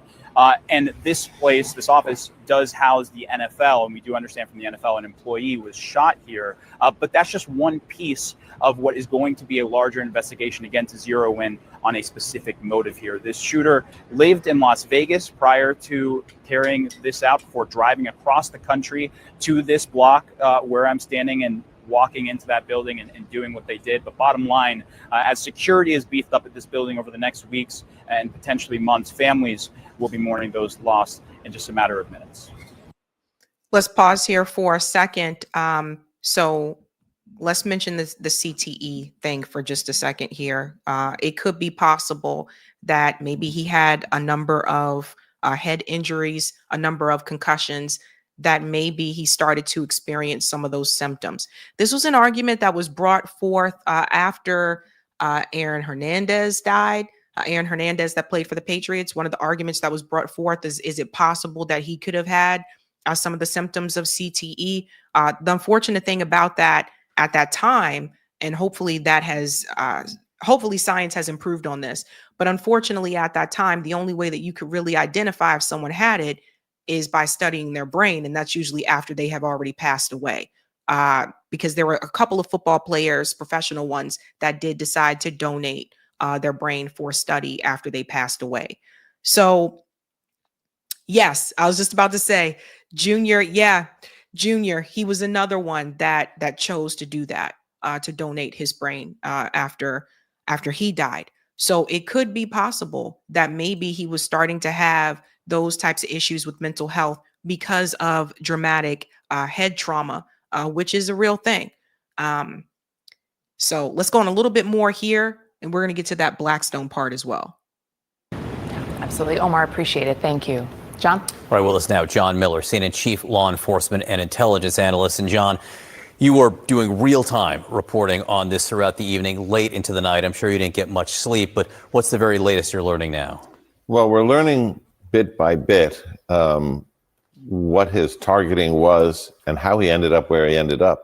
So as Omar told us, we see from that picture, he's walking up with an M4 rifle into the lobby, and then he opens fire.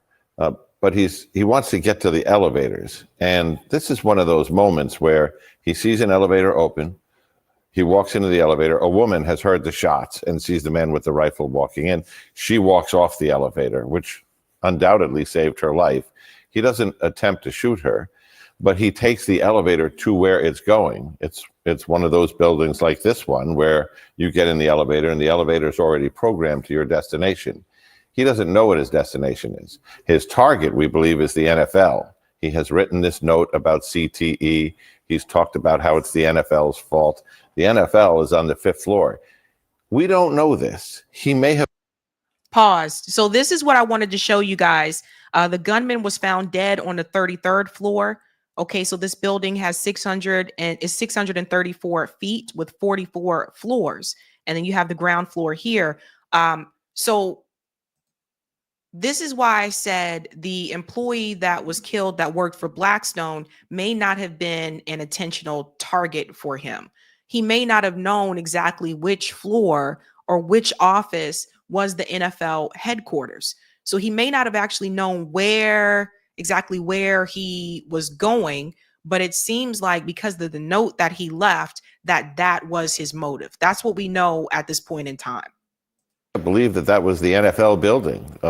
Very much like so many of the floors are occupied by Blackstone. He may have thought, whatever floor I get out on, it may be the NFL.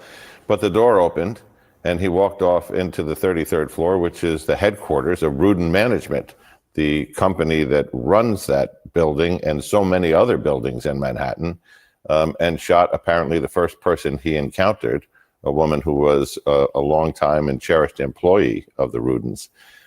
So that gives us a little bit of a window into a lot of the questions that were coming up yesterday, which was, what was his target? Why did he end up there? Was that his target, or was that happenstance? And some of those questions we'll never know, because we obviously can't talk to him, but it's coming together. That's the other unfortunate part about all this. Like, a lot of times when these events, these shootings take place, the shooter unalives themselves, and you don't get the answers that you're looking for unless there was something that was left behind or left there. Maybe there's something on social media, a message that was sent out, right? I don't know what the gun laws are in Nevada. I know another people asking, like, how was he able to get a gun like that? And even though he had a gun permit, I don't know. I don't know the gun laws in Nevada. I know it differs depending on which state you live in. You know, the gun laws in Texas may be a little bit looser than they are here in Massachusetts. So that's something I would have to look into. Like, honestly, I don't know.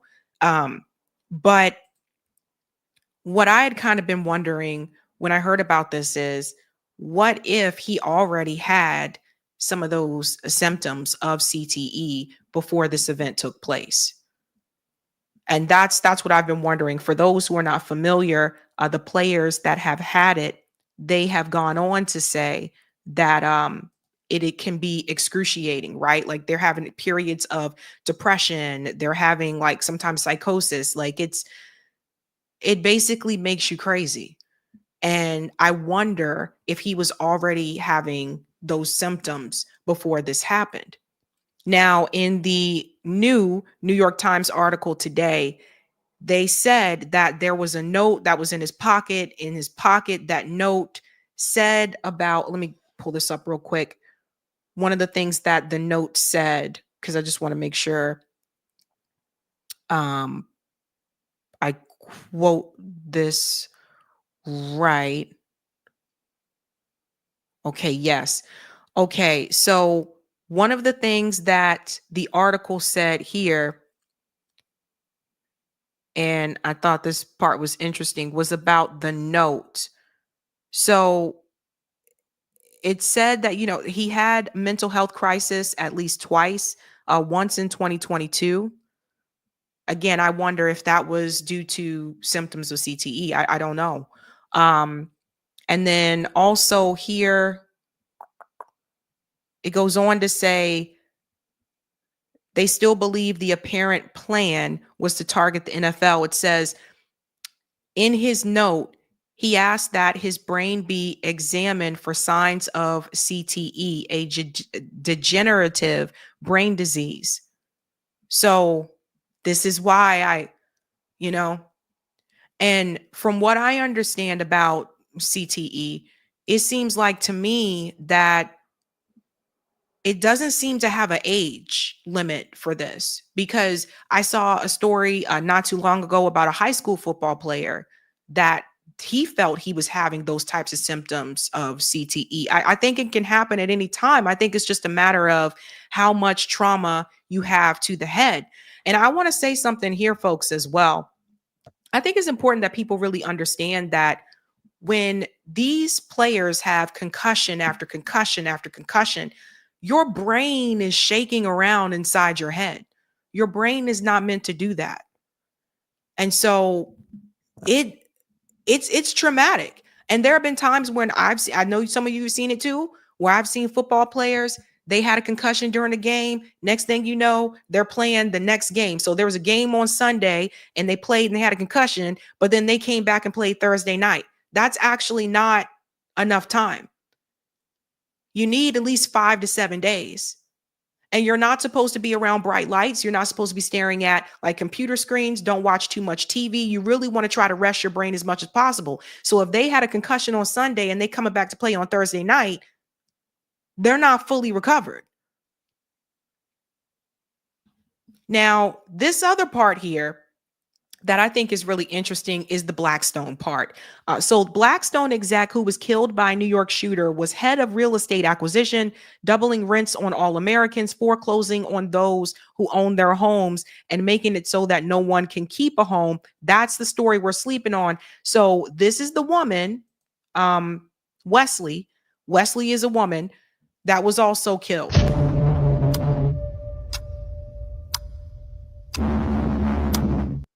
This is what Blackstone does. When I gave that talk about private equity, this is one of them. Why Blackstone is buying rental homes in the U.S.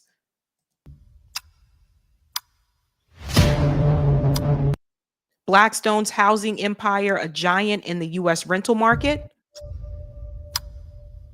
Blackstone raises an $8 billion fund to invest in commercial real estate to buy debt portfolios from banks and insurance companies. See this? So that's Blackstone. That's who Blackstone is.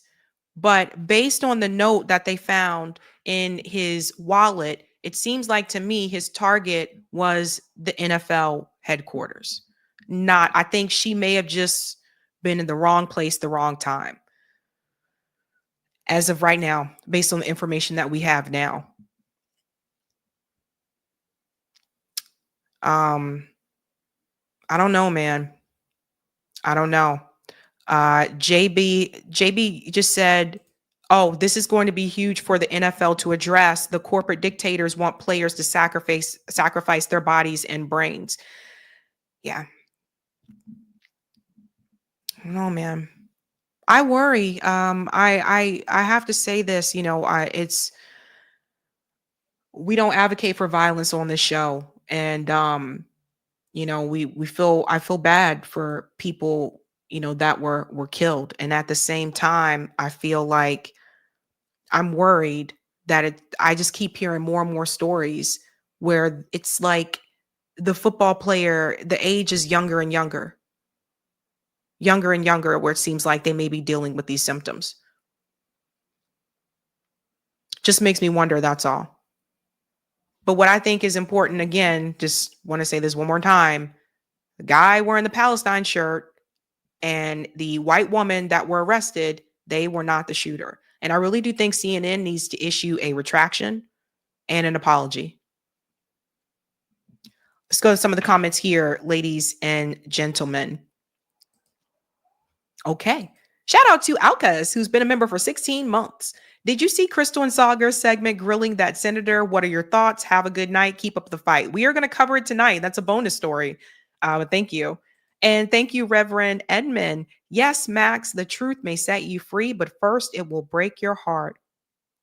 And thank you, Alcas. This was done during the Boston Marathon bombing. And people getting the images wrong. Rondo said, so I heard this is like a similar situation like Luigi Mangione. Yeah, I think the target was the NFL headquarters. We'll have to wait till more information comes out, but based on what I've seen, it seems like that was the target.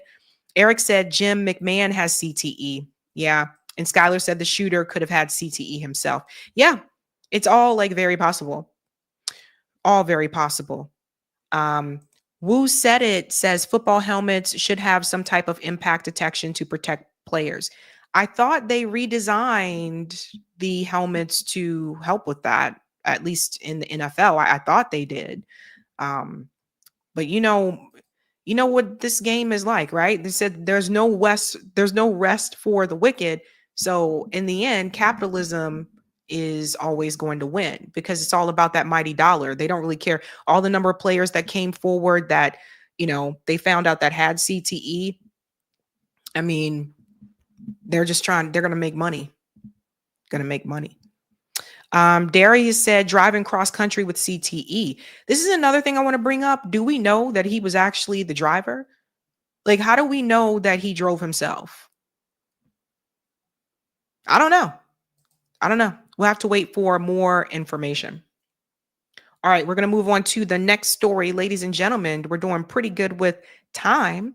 And thank you, Kinman. Repetitive head injury, it choked the brain. Thank you, Hotspot. Could it be an inside job? That's another possibility. Another possibility. And let me get Janine. This is interesting. They redesigned the helmets, but it's still multiple impacts. Certain positions have higher risk. Okay. Interesting. Okay. All right, ladies and gentlemen, we are moving on to the next story. Okay, so quite a number of you reached out to me after I covered a story about a Black inventor named Julian Brown, and that video really took off. I was really surprised by that. But a number of you reached out to me to alert me that apparently he has been missing. And I want to get into, all of that and the video that he posted before people felt like he just kind of disappeared. His mother has now issued a response. So we do have some good news here, but at the same time, we still have some worrisome news. So the good news is, it turns out, according to his mother, he is not missing. Now, let's see where people may have gathered this from. Now, again, for those who are not aware, Julian Brown, 97th Trail, shared this. Young scientist that created gasoline out of plastic goes missing. Fans fear his discovery made him a target. So this was Julian Brown. You guys, many of you remember I covered this story about the inventor, and he said that he was being watched, that there were helicopters flying above him, right? So take a look. So I've created my own gas station that makes fuel from plastic waste. So I've created my own. Let me just go back here. Sorry, I forgot to lead into that. He basically took plastic and created fuel out of plastic, and he calls it plastoline. And there's a number of videos of him. There's interviews of him as well, talking about his invention. And last time I talked about him, I played a video of him where he was saying that he was being watched, that there were helicopters flying above him where he was working on his invention. So this is him, for those who are not aware. So I've created my own gas station that makes fuel from plastic waste. Let's go.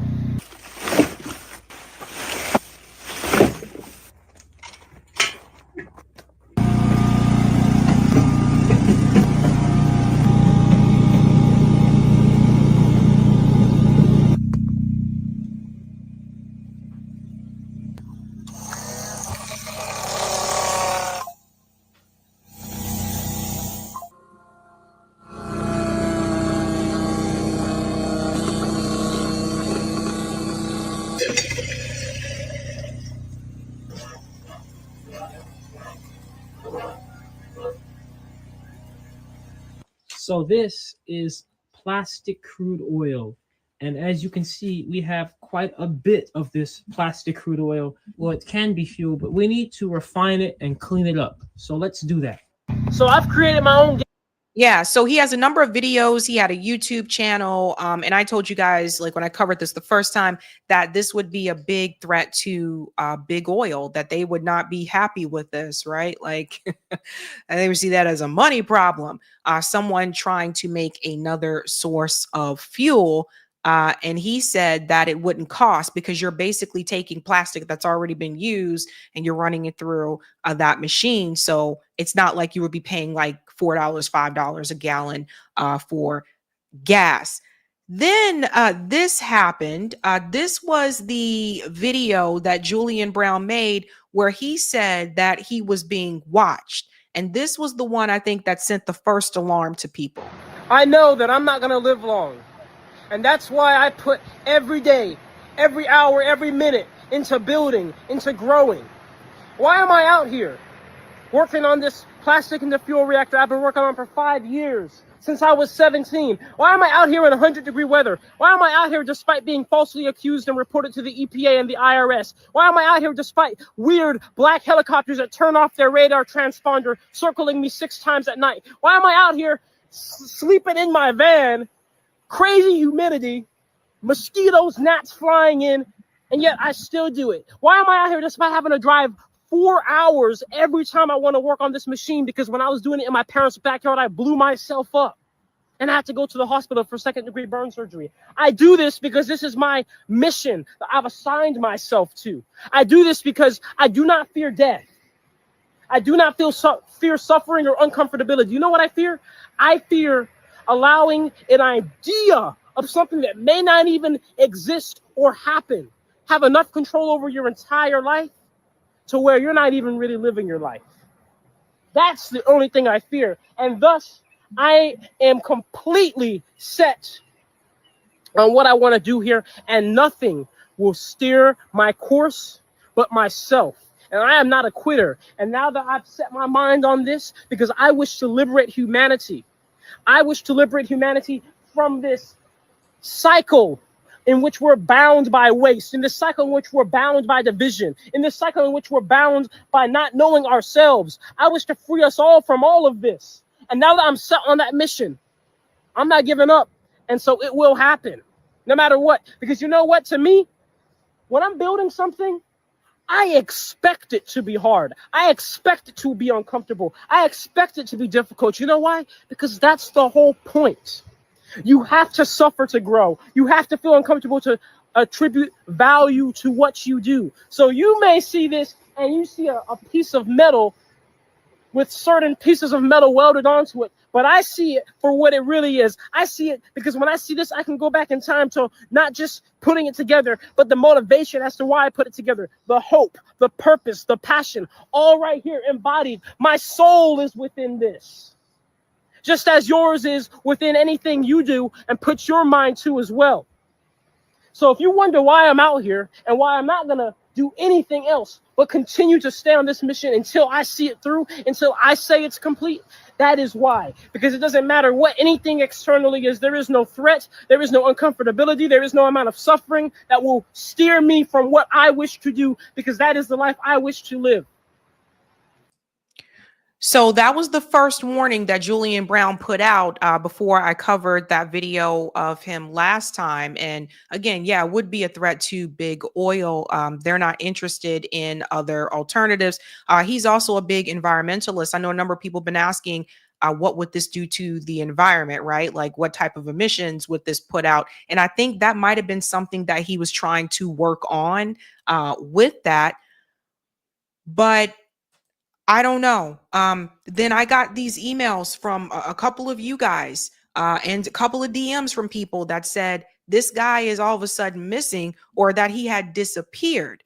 And it seemed to have come after this video here that he made. And then he just seemed to sign off online. All right, listen, everybody. I can't go into too much detail, but there is some very, very odd stuff going on. I'm certainly under attack right now in many different ways, and I just want everybody to know to just kind of have your eyes open. And I have my eyes open, but there's a lot going on. So I'm still working, I'm still building. Nothing's gonna stop that, but I'm just telling you guys right now, be on the lookout, because I'm under attack. So I've created my own gas station that makes fuel from plastic waste. And you guys saw this part here already. Yeah, we already saw this part. But here's the part where, remember he said we got to clean it up a little bit. Here's the part where you'll see it becomes more golden. So we start to see some golden droplets coming over. And how do we know what type of liquid this is? Is it gasoline, diesel, jet fuel? Well, it's all based on temperature. You can see the condensate temperature at this elbow here is just under 100 C, about 90 C there, which translates to about 190 Fahrenheit. And that lines up with the temperature boiling point range of gasoline. This here is plastiline, gasoline I made from plastic waste. We are going to put it inside of this. It's indeed in there. Yes, indeed.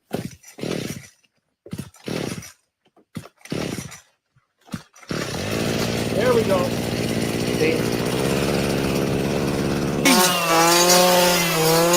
That's weed whacking I've seen done 3 years.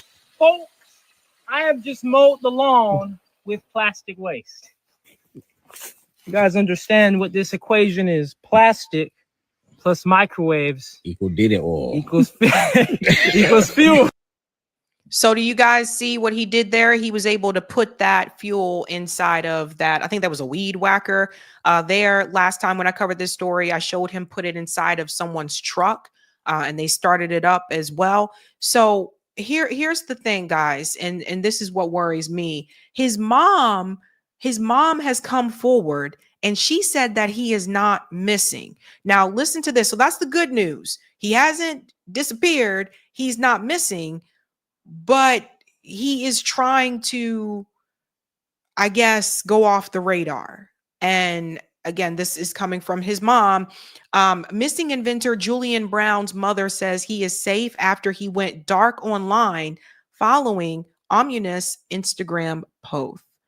Let's go ahead and get into this here. Missing inventor Julian Brown's mother says that he is safe. Okay, so his mom is saying that he is safe. And it goes on to say, I can confirm Julian is safe, but in the best interest of his security, I'm not able to provide any more information. Nia Brown apparently told the Daily Mail. So the good news is he's not missing. Mom knows where he is, but she can't tell you, and she's not telling you. And it seems like he is taking a break, or he has, removed himself from social media. I guess trying to limit his footprint, his digital footprint, which does happen sometimes. And it seems like that's what's happening here. So I was like some of you guys too. I was worried, like when I saw it online, people were like, this guy is missing. And I was like, what? I guess I may have been one of the few people that talked about him, because a lot of people started contacting me. It was like, he's missing. But the good news is that his mom says he's not missing, but she can't tell you where he is. So she's trying to protect him. And he's apparently trying to protect himself because he's not interacting on social media after he posted that last video that I showed you.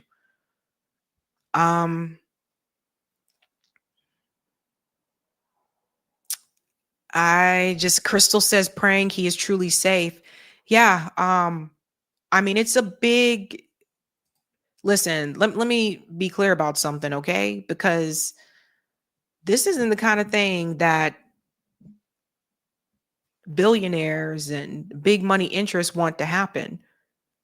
If it gets out to more people that you can have fuel that you don't have to pay for, which is what Julian was saying, because he's like, you're taking plastic waste, all hell would break loose. And you guys know how it is, like the greedy billionaires, the greedy capitalists, they're wicked. And there is no rest for the wicked. So when they see people trying to invent something that could, I don't know, disrupt big oil or could mess with their flow of money as if they need any more money, they see that as a threat. It's like the water guy. And someone just mentioned it in the chat as well. Yes, Mike said, look up a man named Stanley Meyer Sabby. He created an engine that runs on water. His death is controversial. See what I'm saying? They don't want those things to happen. They do not want that, honey buns. Because there's another guy, Moses. I tried to find contact information for him a couple of years ago, and he also had like this water system where he was like, look, I can create water. Big money interest does not want that information getting out. They want you to be a slave to the resources and things that you need in life. Because if people start to find out that they can do some of these things on their own, or let's say, I don't know, you can create water like Moses was saying, that changes everything, man. That changes everything. So Moses West. Yes. Thank you, Callus. Yeah. So this is why sometimes you hear people like invent something or they're creating something, and then it's like, where'd those people go? And you don't hear from them anymore. People kind of, go away. Notori said in pharma, I really do believe that there is a cure for, I've said that, yeah, I believe this too. I really do believe there's a cure for HIV and AIDS, but you better believe if someone would try to put a pill like that on the market, billionaires in the government would try to stop it. That's right. That's right. Same thing with like when people talk about cure for cancer. I told you guys, I ain't never buy into this whole thing, man. Like people been doing research, cancer research all these damn years. And you mean to tell me nobody in the US has managed to find a cure, but you hear about possible cures in other countries? You know, that would change the whole game. That would really disrupt the flow of capital for the greedy ass billionaires and CEOs that want to continue to make money off of treatment because they don't really want you to be cured. If you have to keep going to the doctor to get chemo, there's more money in that than just curing you.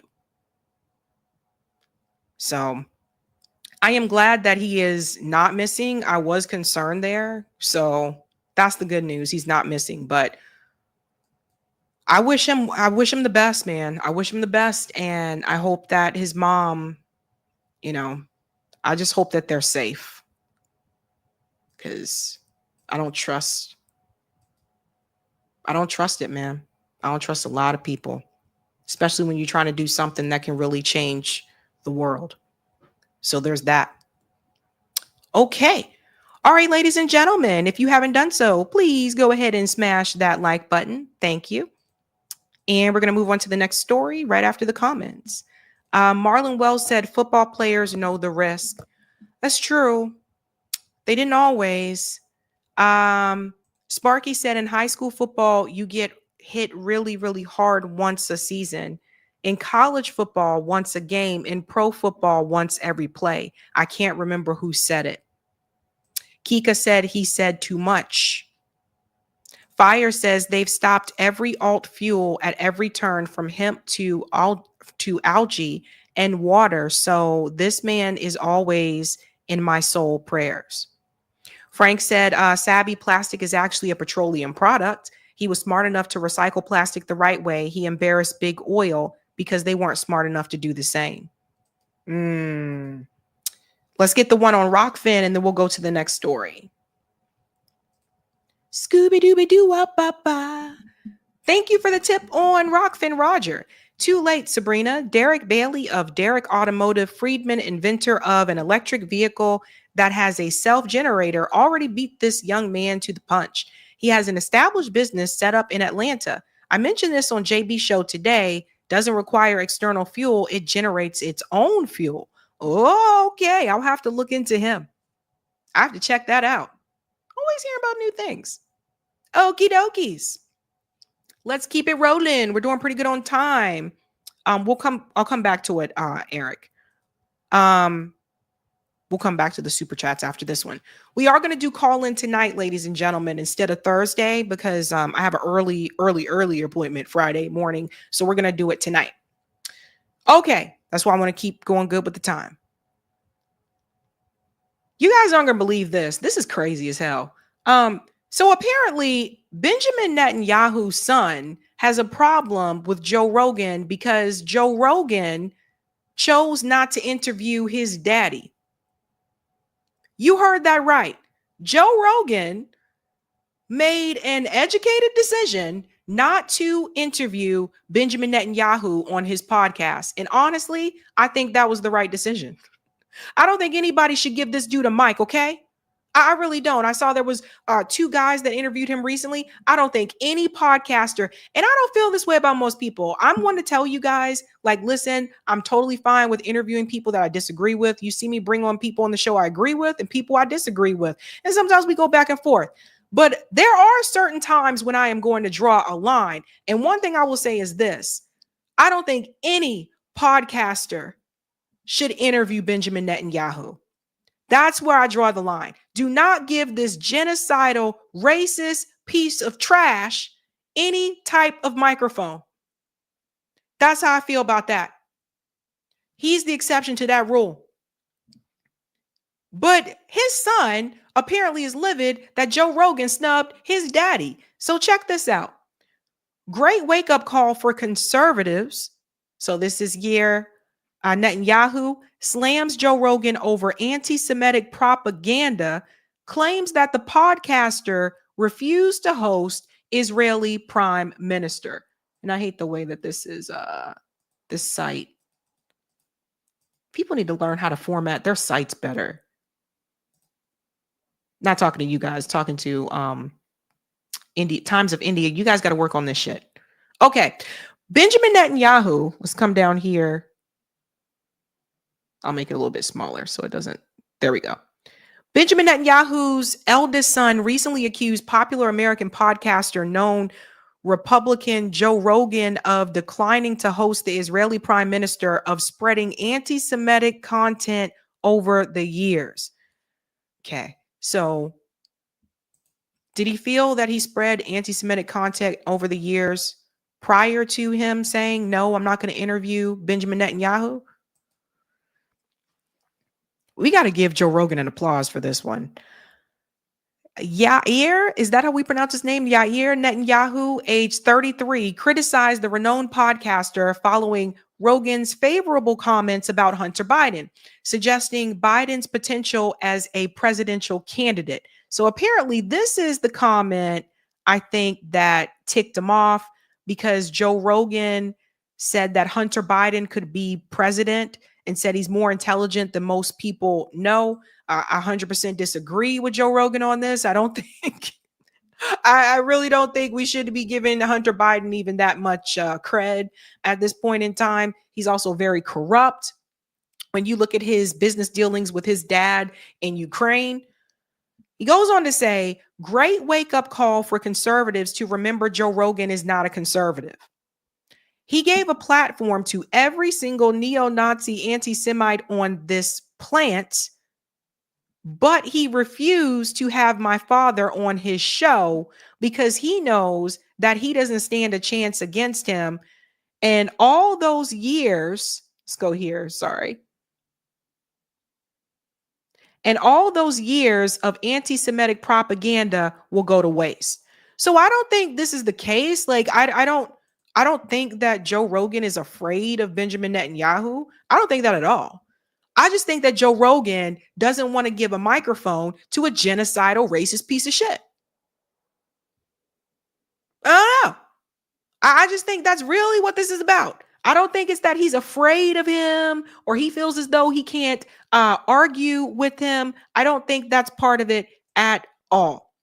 It goes on to say, during last week's Joe Rogan Experience podcast, Rogan discussed Biden's unconventional interview with Channel 5 presenter Andrew Callahan, where Biden addressed the illicit substance use. So he's talking about Hunter Biden here. He's smarter than his dad. And when his dad was young, Rogan said of Hunter, adding, and he could be president. How about that? Again, I do not agree with Joe Rogan there. Yair Netanyahu, previously a podcaster, promptly criticized Rogan's remarks, suggesting they revealed his non-conservative stance and accused him of promoting anti-Semitic views. Jesus Christ. Rogan has encountered several controversies regarding the subject throughout his career. Recently, Rogan received criticism for featuring Daryl Cooper, who has been accused of minimizing Nazi atrocities and revising Holocaust history. Rogan dismissed his critics, labeling them as paranoid. It labeled them as paranoid Jews. Yair Netanyahu, recognized for defending his father online, has faced his own controversies. In 2018, his Facebook account received a 24-hour suspension following anti-Muslim and anti-Palestinian publications. Yep.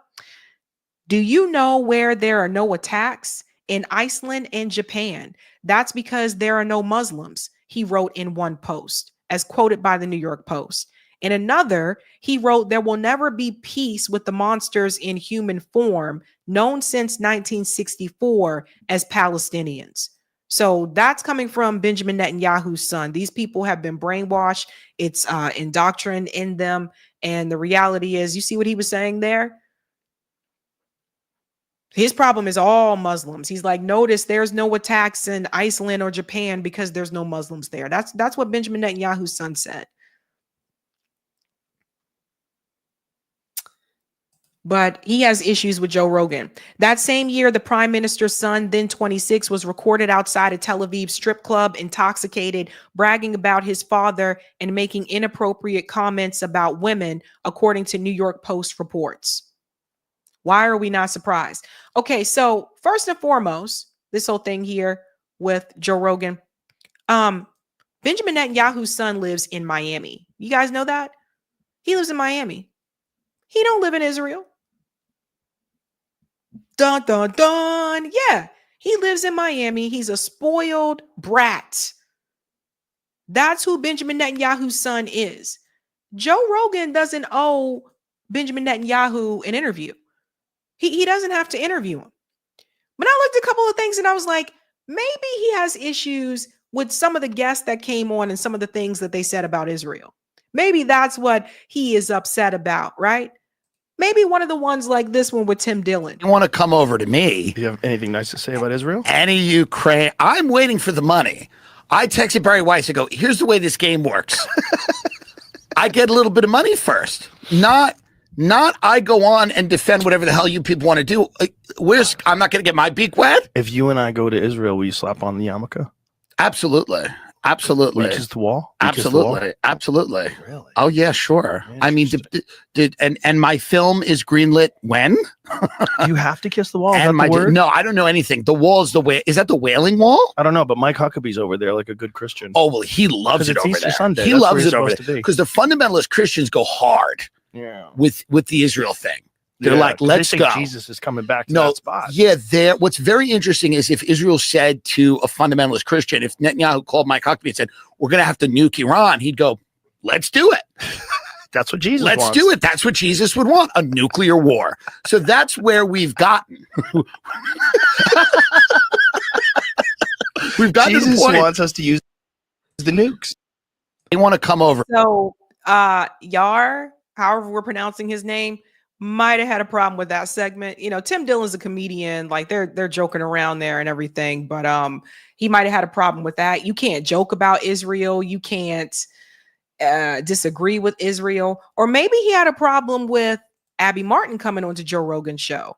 Maybe this is something that pushed his buttons. Maybe this is what he's talking about, the propaganda, even though Abby Martin went there and reported the truth and she created a documentary and you saw the information that Abby Martin gathered. Maybe this pissed him off. Don't you think that like the tide has shifted in that subject where now people are realizing, like they're going, hey, like this is not as simple as the mainstream media wants everybody to look at it. The way the mainstream media was portraying it in this country, it was always that Israel's the good guys, the Palestinians are the bad people. That's how it was. But the mainstream perception now has very much shifted, don't you think?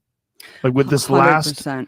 when you see like that Iron Dome and you're seeing these rockets being fired out of Palestine and they're all getting detonated in the air, and then you realize like, oh, this is a kind of a crazy situation. Like one side has this insane technology and the other side is kind of in an open air prison camp in a way. Like you can't go anywhere. Right. You're kind of stuck. Yep. 25% of American Jews now, after the latest onslaught in Gaza, believe Israel's an apartheid state. And that shows you how dramatically the narrative has completely flipped on its head. Because for the last 20 years, Israel's been losing control of dictating the narrative. I mean, that. So Yair probably really had a problem with this. And I think Abby Martin's been on there twice. Was really what they relied on for so long, that we're acting in self-defense, that we're surrounded by people who hate us and hypothetically will commit genocide against us, to basically defend the fact that they are committing de facto genocide in Gaza. That is the erasure of Gaza residents. It's the erasure of a culture. It's not just the extermination. That's according to the UN. But yeah, the tide has changed, Joe. They can no longer say that they're acting in self-defense over the last 20 years with the bombardments, with the invasions, with the colonization outside of their borders. I mean, we're talking about Lebanon, Syria, and the Golan Heights, and just constantly bombing an open air prison. It is an open air prison. There's 2 million people trapped there. They cannot leave without permits by the Israeli government or the collaborative government in Egypt. Those people are trapped. And then you look at Israel, they're living high, living a great life. I mean, I saw some crazy ass ad from Dior, like of people, basically just having this very ritzy time, living in Tel Aviv, living in Jerusalem, and completely just separate from the fact that there is this besieged ghetto of 2 million people denied basic access to things like water and electricity. I mean, the right to have human mobility, I think, is like the most basic right that you can have as a human being, like to leave and freely travel. And these people can't do that. And the media has completely... And see, this is the part that, and I think this is a big part of it, right? Because Joe Rogan has given a mic to different people. He's brought on people that I may agree with. He's brought on people that he'll bring on someone that has a position on Israel, like Abby Martin, and then he'll bring on someone that has a position on Israel that's the opposite of what Abby Martin is saying. So it was kind of weird to me that he was like, well, he's just had nothing but propaganda. I'm going to show you another time more recently when Joe Rogan brought someone on there that had the exact opposite opinion. So the thing is, it's not even just about him having different voices on there. It's the fact that he didn't want to bring on Netanyahu's voice, which I don't think anybody should. I don't think anybody should entertain having an interview with Benjamin Netanyahu. I really don't. And I say that to all the independent podcasters out there. Nobody should be interviewing this man.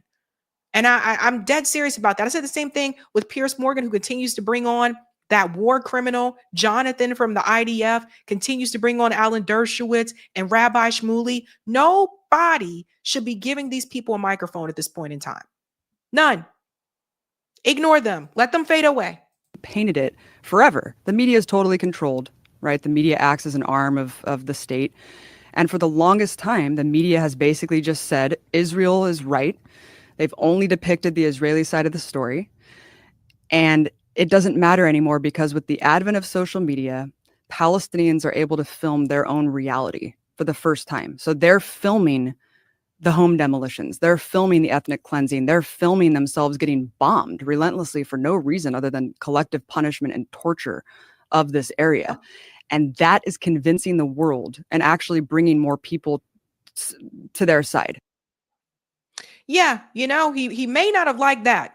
Yair may not have liked that interview. Was just like, how dare he go on there and say these things, or she go on there and say these things, but then won't mention the times when he brought on, remember this crazy dude? Remember when he brought on Douglas Murray, when Douglas Murray was debating Dave Smith? Yeah. So Yair will just ignore this. On anything. This is the problem, Joe. I mean, if somebody Wait a minute, says you have to claim to be an expert on something to have an opinion on something? You don't have to be. You don't have to be. But so this is like issue? I'm not a historian, but I'm pumping out history. But wait a minute, I'm what not about an expert, but I'm talking all the time about this. But you're not thing. even talking about specifically on what he just said. No, I'm saying this is my point about this. You say I'm not an expert. So what's the solution? To not talk about it? No, it's to have more experts around. Well, the expert class hasn't done a great job. I know. Man. This is follow the science. Yeah, but you know what? I agree with that. I just said to you, I agree with that. I know. But so one Douglas, of the problems during is, all of COVID, I will put my track record against any of the expert class on COVID. I'm glad to do that. So should I have just shut up? Should I have shut up by opposing lockdowns and opposing vaccine mandates and talking about was the lab the argument theory? at the time. You realize that's the right? entire argument that you're making. Let the experts handle this. No. You're not an expert. You're right. I was just a comedian. Expert on anything. But you've never been? You've never been?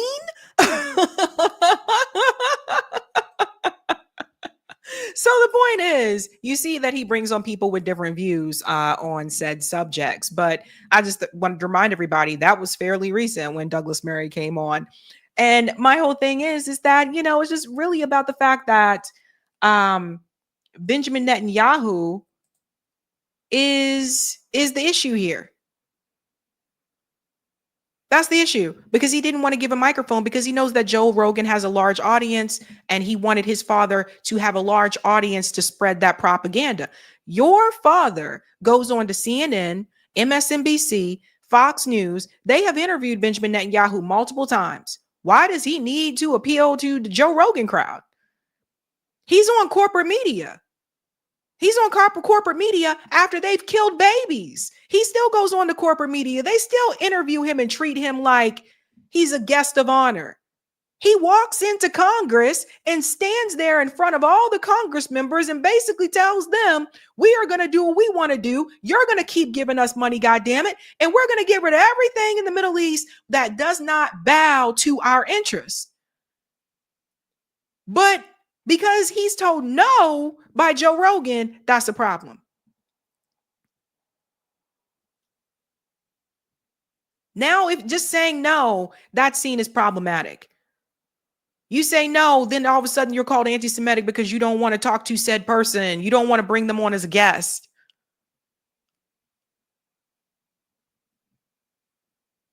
I said this before, and I really hope people understand. I wanted to, Eric, we can go to part 3. I said this before, and I really hope people understand. I want to be very clear about this. The white minority, that is in place so that people who are actually oppressed and people who are actually occupied don't get what's owed to them. Everybody understand that? As long as you have Benjamin Netanyahu and his son and Israelis in Israel talking about how they're so threatened and they're so, oh my God, everybody's against me. Oh no, which is obviously not true. But as long as you have that, that will always take priority over any other marginalized group. You see that with power in this country. You see it with who they choose to do things for. Columbia University right now just announced they're going to give $21 million cash reparations to the Jewish employees at Columbia University because their feelings were hurt over seeing Palestinian flags.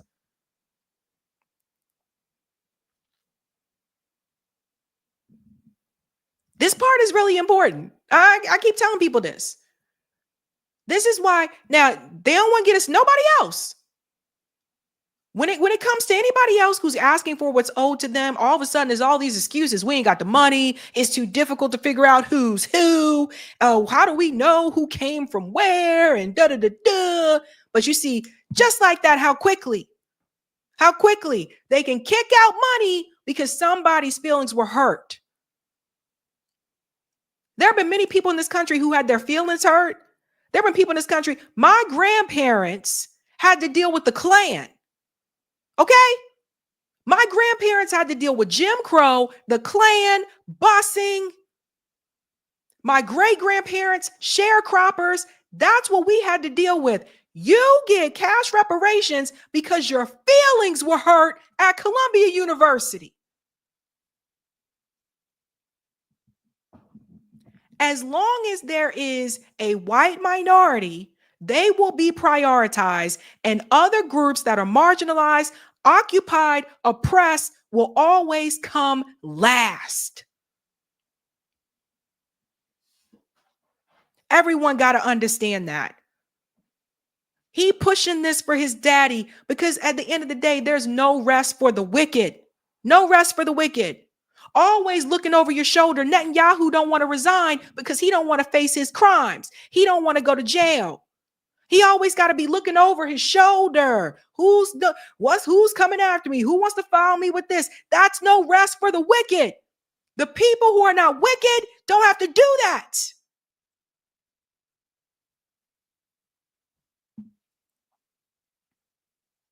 It's a hot mess. Kudos to Joe Rogan for not interviewing that clown. Let's go on to the comments, ladies and gentlemen. Oh, we'll come back to those. That's right. Because we're going to do call in. So we'll come back to the comments. All right. It's 9:21. Let's get to the breaking point story because this is the special one. And then I do want to dive into call in tonight. Yeah. All right. We got it set up. Okay. This is a bonus story because people need to see this. When I tell you ain't no rest for the wicked, this is a perfect example. Senator Alyssa Slotkin, she was interviewed on Breaking Points. earlier this morning. So if you see this, you'll probably see this tomorrow, and that will be Wednesday. But she was on Breaking Points early Tuesday morning. And what I want you to know before we get into this interview, something that Crystal made very clear here is that Senator Slotkin contacted Crystal and Saagar and asked to come onto the show. They didn't invite her. That's important. That matters. Why do you think Senator Slotkin contacted them and asked if she can come on? Well, let's get into the conversation, ladies and gentlemen, and I think you'll find out why. I think that Crystal and Saagar, well, mainly more so Crystal, they really held Alyssa Slotkin's feet to the fire. Like, I will say this, I think Crystal did a really good job. I really do. I was a little nervous. Like, at first I was like, are they gonna go soft on Alyssa? You know, but no, she did a really good job, like going after and calling her out to her face. But the question is, why does Alyssa Slotkin, why did she contact them to go onto that show? Do you know who Alyssa Slotkin really is? This is a former CIA analyst. Let's get into it, folks. What's going on? So let's talk a little bit more about that. But I think it's important, right? If you're going to push on me, then I think like there's one of us that's had an election and had to appeal to my voters and win. And so it doesn't surprise me at all that Mr. Mamdani won. Or actually, I didn't know his name. I didn't know much about him until he won. But because I think this issue is motivating people in a very visceral and personal way. Yeah. But it's not the only issue that my voters in Michigan care about. Of course. And the online world is extremely, extremely focused on this, but that doesn't always represent the majority. And I think if I can push back, like if we're out on the road every day in Michigan when I'm there. In some communities, that issue is the number one issue, 100%. And like, I mean, up till this morning, right? Like people texting my phone and talking about a plan, some of the things we're working on. But I go outside the Detroit area, it's not in the top 40. But Senator, it's not just a political issue, it's also a moral issue is what I'm trying to get to. So let's talk about those, calling of balls and strikes, if you will. So first of all, do you accept that Israel has a policy of enforced famine and starvation in the Gaza Strip? I think I literally put my name on a letter yesterday or last night that says like a policy of starvation, people are starting to starve. And in general, I mean, I served in places like Ramadi and Fallujah. I watched in 2004 and 2005, Al-Qaeda terrorists drag American citizens behind a vehicle until they died, right? Like horrible, and then string them up like a lynching. Okay. We still had a responsibility to get aid into Fallujah. Pause.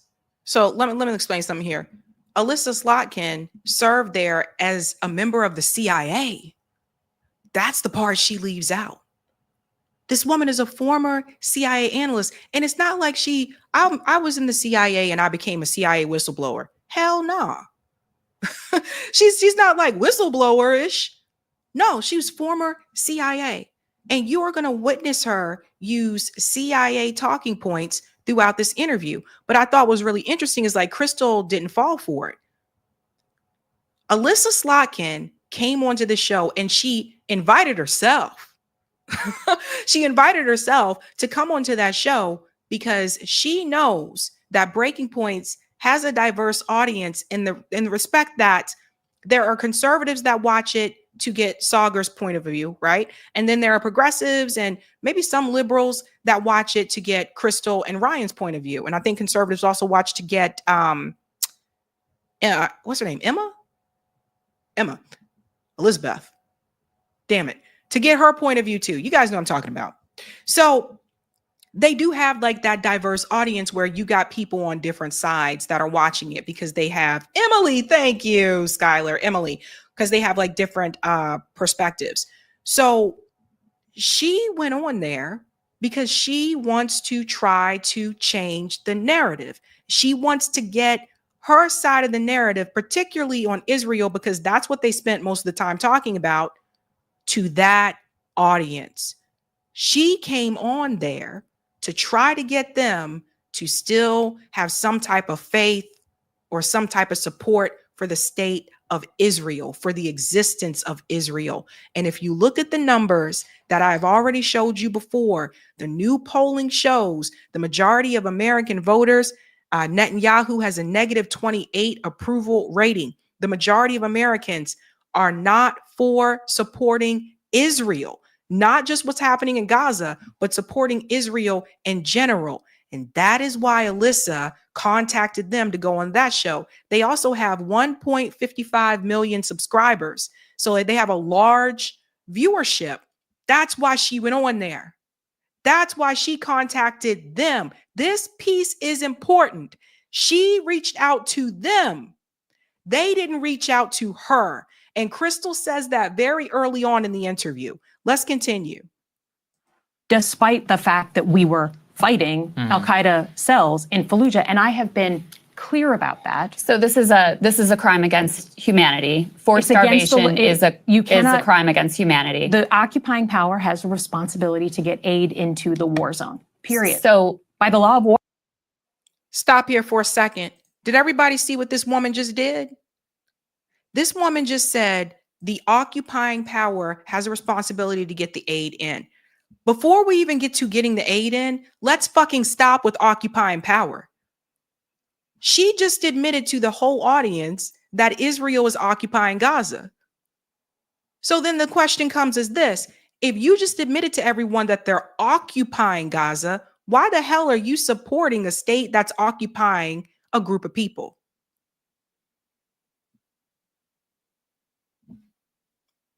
I don't know, because to me, this is common sense. She said it. Crystal and Soccer didn't say this. She said it right in front of their audience. The occupying power.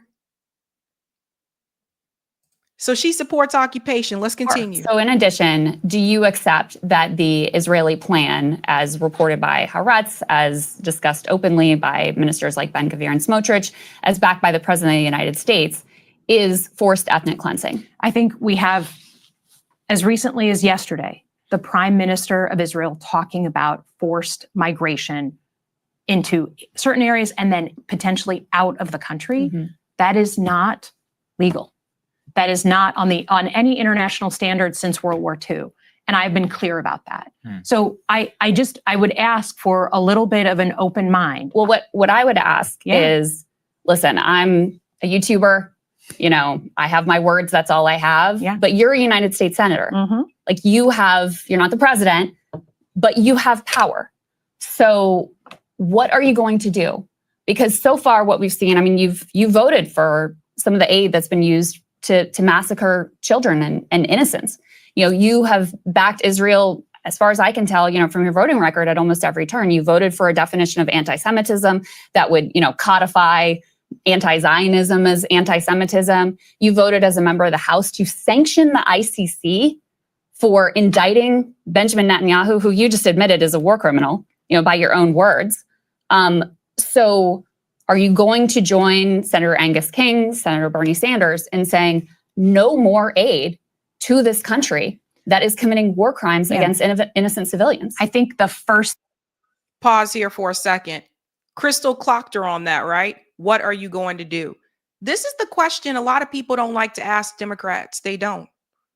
They don't like to ask them. They want to get the interviews, but they don't want to ask them that question. Okay, what are you going to do?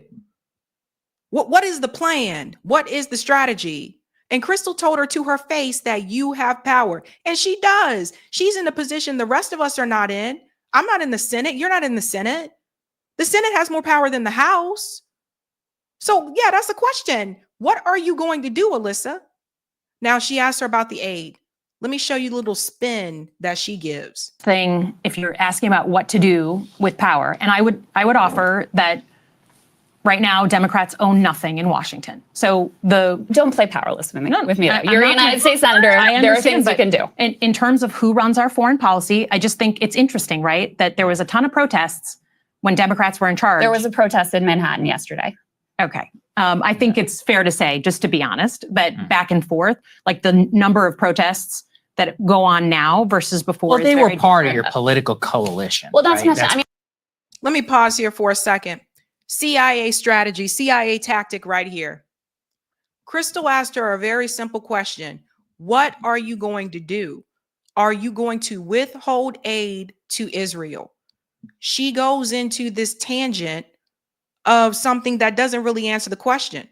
She's like, well, you know, we don't really have, you know, and Crystal said, don't play powerless with me. Yeah, because you're the one that's voting. We don't get to vote on these pieces of legislation. We vote for representatives and senators to supposedly represent us, but they don't. They represent their donors. You're the ones that are voting on the pieces of legislation, not the American people. She goes into this tangent about, well, you know, the protest and da-da-da. What does that have to do with the question that you were just asked, which was, what are you going to do? Are you going to withhold aid to Israel? This is one of the tactics, the CIA tactic. Let's try to change the subject as much as possible and then kind of go on these long rants. We can even introduce our own personal experience with this as well, but we're really not going to answer your question. So Crystal was prepared for that. It appears to me that after watching this interview, Alyssa was not prepared for this conversation. And in reference to the protest, as I've said before, I don't know how many times as an activist I have to say this. In the beginning of any activist, like, you know, direct action on the ground, corporate media will cover it in the beginning. And then as time goes by, they stop covering it. This is the same thing that happened during the BLM protests. They were out there in the beginning and then they stopped covering it. And so people said, oh, I guess all the protests stopped. And that wasn't true. For those of us that were on the ground, we know the protests were still ongoing. But you would know that if you were just sitting at home watching corporate media. Same thing I will say for the pro-Palestine protests. Corporate media covered it very heavily in the beginning when there was like 500,000 people marching in DC. Remember that first really big one that a lot of people went to, and Macklemore was one of the speakers at? Right. So people have been protesting since October 7th, 2023. The problem is corporate media stopped covering it. People got their heads bashed in.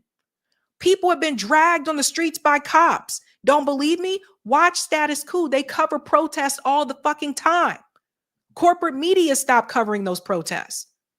So stop it with when corporate media covered the No Kings protests, you know what they didn't cover that was happening at that same time? Pro-Palestine protests in DC at the same time. A CIA tactic. Let's continue. We got more. That's fair. Yeah. That's fair. Obviously, I'm here. Yeah. I was very upset over the Biden administration policy. Mm-hmm. And as you can tell, I'm very upset over the Trump administration policy. Yeah. So let's deal not in strawman, but me Okay, and but here in and now. terms of so the tools that I have, the tools that we have in general, to me, the most important thing is a pressurized campaign to get aid into people who are starving. That to me is the number one, because that's the one is urgent and today. And that, but will you cut off aid to Israel so long as they're committing crimes against humanity? There is a difference between a weapon to protect a country from incoming missiles versus other type offensive and defensive weapons are different. So would you support? Still doesn't answer the damn question. She's trying to pull an AOC. She's trying to convince you that it's okay to support the money to go to Israel for them to defend themselves, but not okay. Well, maybe I might withhold a little bit if it's offensive. I don't know. By the way, she doesn't anymore. She did in the beginning. She doesn't even take money from AIPAC anymore. She doing this for free. If you listen closely later on, you're going to find out why. Why? Right? Because see, people have a negative view of Israel today. More people have a negative view of it. Why does Alyssa need this place to be so protected? Why does Alyssa, let me be very clear about this, okay? We got neighborhoods right here in the United States that have zero fucking protection. And the people who are supposed to protect you, like the police, they come into those neighborhoods and they make things worse than they were before they got there. Why is it so important that this one little strip of land, why is it so important that they are so protected? We're not even protected. We're not protected here in this country. But they send money over there to protect Israel, the people who are trying to ethnically cleanse another group of people. And Alyssa supports the existence. That's why I said, no, Israel should not exist. And Alyssa supports it. Let's go on. Offensive weapons ban? Like, would you stop any offensive aid to Israel? That certainly, to me, would be a place to look, but I'm not going to cut off a blanket next sale on a defensive weapon that comes through. No. I also reject that because, for example, if Senator Slotkin, if you were asked to support defensive weapons for Iran, defensive weapons for Russia, you wouldn't back that. No, but Iran, I mean, but they're defensive. They're just protecting civilians, right? So how is it different? But because Israel's being shot at. I mean, well, so is Russia. So is Iran. Yeah. So is Russia. Ukraine's shooting at Russia right now. Right? I'm sorry. This is the difference between allies, partners, and adversaries. Why is Why are you an ally with a genocidal state? So you see, this woman, she really exposed her whole ass. Because let me tell you something. This is what it really comes down to. That was a great question to ask. So if Russia wanted that, if China wanted that, if Iran wanted that, would you support it? Well, no, because they're not our allies. This is going to be the downfall of the West. Because I don't know about you guys, but I don't have genocidal allies.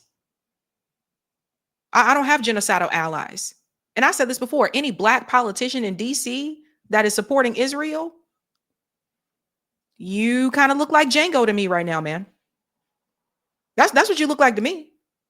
Why the hell would you support the people, racist, genocidal people?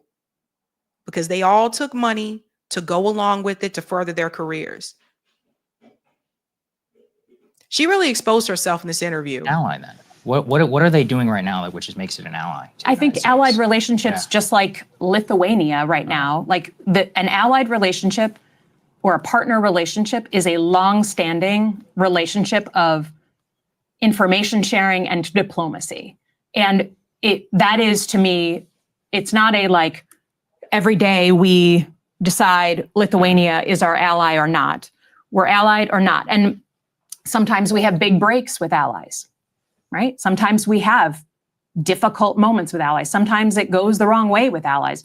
But an allied relationship is a long-term relationship. It's hard for me to understand why we should ally. Like, I'm sure you believe in or claim to believe in liberal human rights. Why would we ally with a nation that is committing a genocide and live streaming it? Can I ask literally, like this, I think about this from the mirror image way, because I do not support the things that Donald Trump is doing, right? Mm-hmm. But I'm an American. So hold on to that, but I'm an American part. That's another CIA tactic. I'm gonna get to that in a second. I want other countries to look at America and be like, we can't stand Donald Trump. So we're gonna end any longstanding relationship we have with the American people. We're going to cut off any support we give them on information sharing or intelligence sharing. Like, we are not just our elected leaders. And I think that's the thing that's been lost in the conversation. No, let me pause here for a second. Problem is, Benjamin Netanyahu is not president of the United States. Donald Trump is president of the United States. Her logic there to me makes absolutely zero sense. I feel like she's a fish out of water. I don't think she was ready for this. This is not CNN. This is not MSNBC. This is not Fox News. Like, you went on to a YouTube show. Maybe she thought she'd have a better chance here because, Kristen Sager came from Rising, and Rising is corporate media. Maybe that's what she thought. But no. Like, this is not good. That comment there about allyships, these things fall apart all the time. They're like, well, it's a long standing thing. Relationships end. People break up, people get together, it doesn't always stay this way. Doesn't always. So B'Tselem and another Israeli human rights organization joined the Global Consensus, Amnesty International, some 800 scholars. There was a piece from an Israeli scholar in the New York Times in saying this is a genocide. Do you accept, even Marjorie Taylor Greene yesterday came out and said it's a genocide. Do you accept that? And if you do, I mean, what responsibility does a United States senator have for, this is a nation that, we send every year billions of dollars to aid that you have, voted for and supported. Like, what responsibility does a United States senator have to prevent genocide and to stop genocide that we see ongoing? We have a responsibility up till today to ensure that food is getting in. Is it so a that genocide? People don't starve. I don't know that I'd use that term, Why? but it is violating the law of war. Why don't you use the term though? Because I think, it's, to me, do I think it's ethnic cleansing, which is what I think of in genocide? I don't know if it meets that definition. They're Yeah, but announcing didn't you it. say it earlier that it was ethnic cleansing? You said that they wanted to force it. I mean, this is open from the Israeli government. Like, they're saying it. Their And from Minister of Trump, National too. Security, they come out and they're like, we don't need shells. We need shells, not food. And we need to encourage migration. They're saying you're Yeah. not going to get me to Yeah. support what the Israeli Yeah. government is saying right now. I think the point I was trying to make is it's not just about, like, we have relationships with nations over time, regardless of who their leaders are. We have really tough moments. We have easier moments, but that doesn't, so I'm not willing to say that, like, I hate everything ever. Sure, into but the so future. even if you Let's pause here for a second. Let me make something very clear. You know why she won't call it a genocide? You know why? She's like, well, I don't know if it meets that definition. By the way, that's a trick that a lot of them are using. I don't know if it meets the definition when these people are actually starving and I can see their bones and all the stuff on social media. You know why she won't call it that? Because it is being done by Israel. And I told you before about the white minority.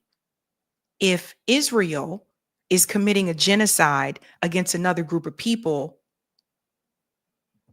people will start to question their priority status in a so-called minority group. The white minority is always going to be an issue for other marginalized groups because they are the priority at the top of that list. They're not at the bottom. They're at the top of the list. If she admits that, yes, Israel is committing a genocide against the Palestinian people, that also would change the view of Israel, even though that's happening anyway. But then that would, once you have people, more politicians on record saying it's a genocide, that changes the game for this so-called minority status. That changes everything, everything. That is a failure for Zionism, right? That changes everything. Question is, why does Alyssa want to protect it so much? This is someone who was former CIA analyst, who later went on to become a politician. She's in the system. She's a part of it. When people talk about taking on the deep state, she was the deep state. She was it. And she ain't against it. That's what you see what's controlling Alyssa, right? Alyssa wants Israel to be there too. Alyssa still want to be able to go to Israel, probably live in a kibbutz just like Bernie Sanders did. Alyssa want to be able to go there and get her home too. This is the stuff that's not being said, ladies and gentlemen. I'll be damned. You cannot let this go. Some of these politicians, they want to be able to go over there and they want to be able to get their home too, which is taken from a Palestinian family. Little bit more here. accept that they're committing a genocide, you still wouldn't cut off their aid? I think that defensive aid and offensive aid are different things. And I think at this point, so what if they're Nazi doing Germany, every single day if Nazi Germany said we want defensive aid, I mean, it's just, you have to see where they're all weapons that are being shipped. You know, in they're another not using context, the weapons that they're using right now. I mean, to be honest, if you look at what's happening on the ground, the military part of this conflict is, for the most part, over. What they are doing, Senator, every single day is around aid, and they are hurting people. They have around slaughtered the over delivery of 1,000 aid. people who were starving people just trying to get aid. That is I not know you high, know this. That's not high intensity bombs. That's not the weapons that that we were talking about 2 years ago. It's just not. I'm sorry. Every single day, the military reports that I read, they are traditional. Like, this is a military that has a bad strategy. It is not the bombs that we were seeing 2 years ago. It's not a military that has a bad strategy. The strategy is forced starvation and ethnic cleansing. That is their strategy. And they're accomplishing it very effectively with the full backing of the United States government, including, sadly, Democrats. Well, and so a couple more questions that I know you have to run. I'm curious why you condemned Rashida Tlaib for using the rally chant, from the river to the sea, something she said for her evokes equal rights. And you have not condemned Randy Fine, who said that Gazans should, quote, starve away, who floated that the Gaza Strip should be nuked, who called Ilhan Omar and Rashida Tlaib and Soran as well, called them Muslim terrorists. Where is the concern over him? I have no problem condemning Randy Fine, who I don't know. I don't know. I'm sorry. Another CIA tactic. All of a sudden, when you didn't do your due diligence where you should have, it's all of a sudden, I don't know this person. You're a senator. You don't know who. How the hell do you not know who Randy Fine is? I don't work in DC. I'm not a senator. I'm not a House representative. I know who Randy Fine is. And we're all supposed to sit here and believe that you don't know who this guy is who said, let all those people in Gaza starve. We know who he is, but you don't know who he is. So you see what Alyssa is doing here.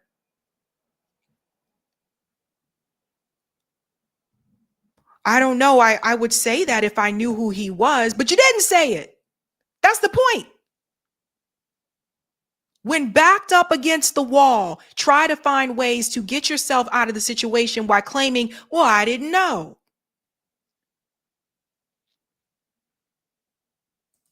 One more part here. I don't know who that person is. I have no problem condemning someone who talks like that. Senator, we have to ask your last question because your staff is telling us. Do you think AIPAC should register as a foreign lobby? I don't know the answer to that. I think that I know plenty of people who think they should. Mm-hmm. I don't. It's kind of a cop-out answer, don't you think? I literally, I just guess I'd have to look at the definition. I certainly have had my tough moments with that organization. And another tactic. I got to look at the definition. She said this about genocide. She's saying it about whether AIPAC should register as a foreign agent. This is another thing that they do. Like, I don't know if it meets the definition of genocide. I don't know. I have to look at the definition. Again, it's when backed against the wall, always defer to, I don't know. Now, apparently she did take money from AIPAC earlier on, but she had since moved away from it. I want to get to the part where Crystal talks about being a mom. Hold on. You do the show. I really do my best to try to uphold, basic human rights, Palestinian humanity, oppose the killing of innocent civilians wherever that happens. And I have to tell you, I feel really guilty that I'm not doing enough. I think all the time about, I'm a mom. I think all the time about those moms who can't feed their babies. Mm-hmm. Those babies are starving to death. And I just want to know, you're a United States Senator. You did vote for some of the bombs that were dropped on refugee camps. When kids have been sniped in the head, tents firebombed, people set on fire. The entire Gaza Strip turned into rubble. And now we're seeing these emaciated bodies of babies starving to death every day. And I know what you can do. Does it eat you up? Does it eat you up? Do you think, what more could I do? Do you regret any of your votes? Do you regret let me tell any you what I sort was of working on this complicity? morning. A group of Jewish rabbis and Muslim community leaders came together with a proposal that we are working on just getting, if we can't get other aid in, at least get baby formula and nutritional supplements for children in. Let that be kind of a green light, never has a problem. No one's trying to eat baby formula other than a baby, right? That is the proposal that I've been working on all night and this morning. So in terms of what we're trying to do, there's not a moment that goes by that this isn't something that I'm working on and something that my own community, not online, but my own community has practical things that they want to do. They're willing to raise the money. They're willing to buy the formula. They're willing to do whatever we need to do to get it shipped in. That's how I spend my time. But Let me make something very clear. Alyssa remind me of some of those people back in the day, it's like they make these comments as though they think that when they make these comments, that it shows that they're really trying to help the people that are oppressed. And it actually just makes you look even more pathetic. For you to sit up there and say that we're trying to get in at least baby formula, that right there, Miss Senator Slotkin, tells us just how much you care about those people and how much you think their life is worth. That you would reduce their life to at least the baby formula, that you would reduce it to that. Who is going to raise the babies if the parents are dead? How many orphans are in Gaza right now? Who is going to raise the babies if there are no adults alive to raise them? And I'm comparing this to some of the things I kind of heard people say before. It's like, you know, when you talk about people that grew up poor, some of the things I hear from these Alyssa types that are just kind of like, well, we gave them the option of, I don't know, like an after school program. Maybe that'll help them out. We gave them that. Or the ones that were like, well, what more do these black people want? They're not slaves anymore. That type of shit. That's what it reminds me of. That's what this reminds me of. How dare you? Just get the baby formula in. Not once does she even say or acknowledge that the people are being killed as they go to get the food. By the way, this happened under Biden as well. Many of us in independent media covered it, while Alyssa Slotkin turned the other way. While they were parading Kamala Harris out here in front of you, while they were telling you that Joe Biden was going to be the nominee, even though he could barely figure out where he was at the time, this happened under Biden and Kamala too. Where was Alyssa Slotkin? Yeah, I can't with this. So this whole idea of, well, you know, if we can just get that baby formula in, she has reduced the self-worth of the Palestinian people to, let's just give them some baby formula. Are you living off, your family living off just baby formula, Alyssa? No.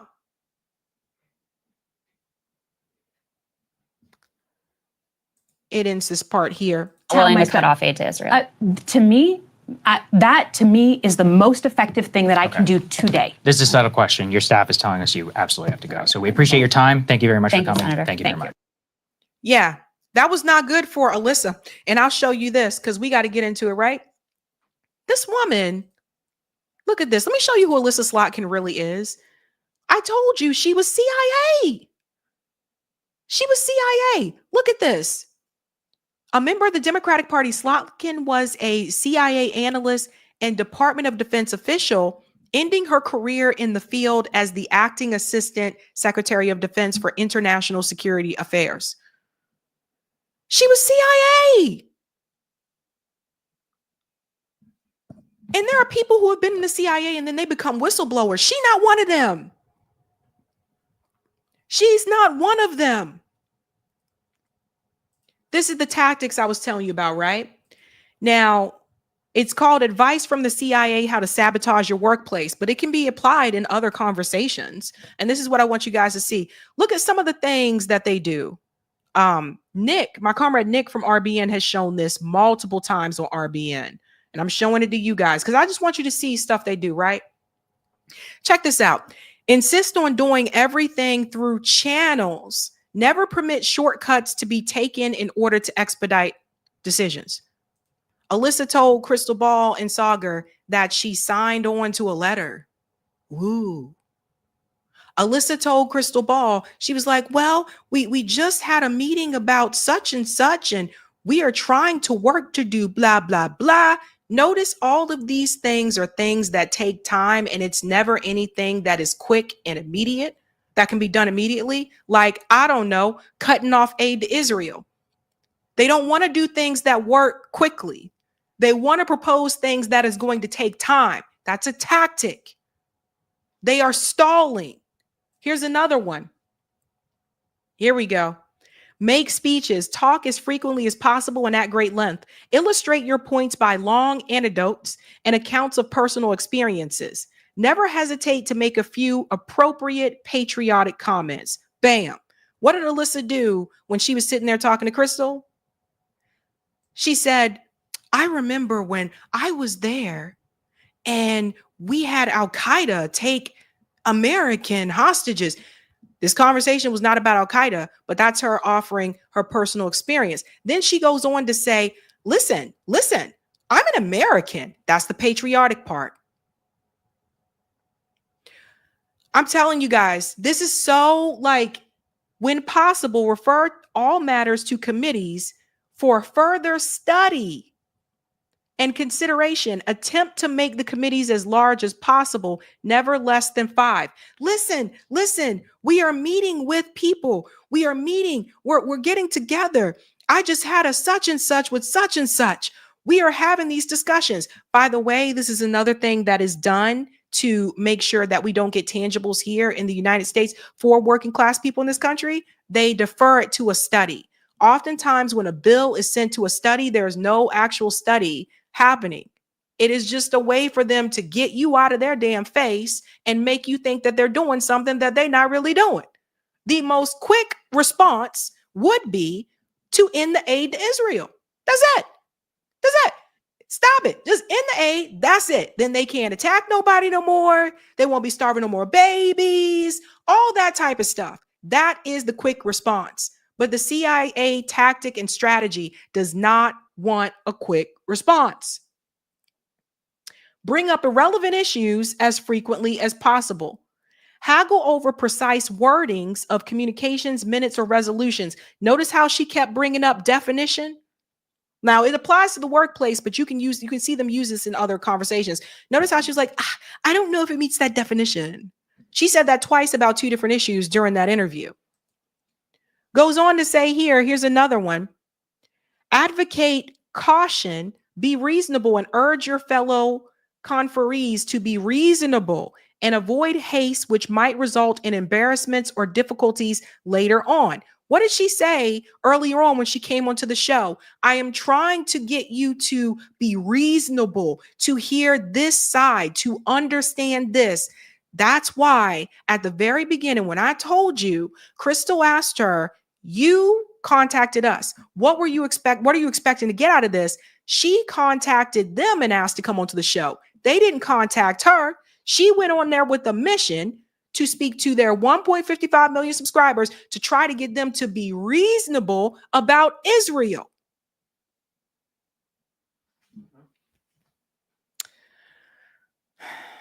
Yes, FM is right. All anti-reparation talking points as well. Right. Be reasonable. Go look at the study. Here's another one. I think I skipped right here.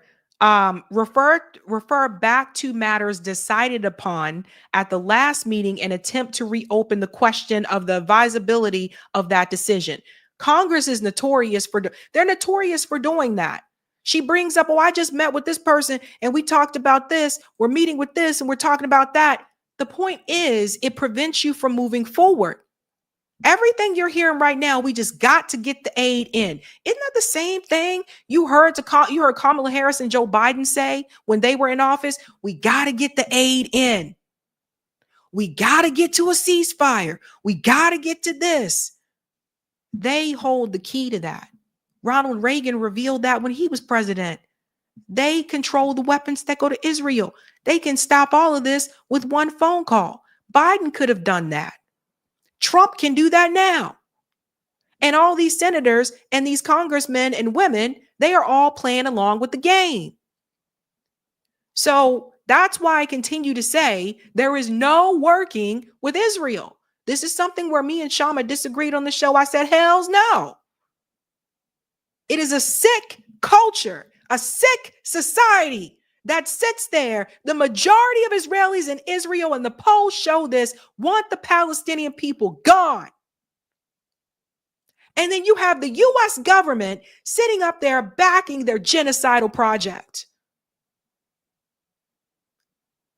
Two peas in a pod. This one is a big one. Be worried about the propriety of any decision.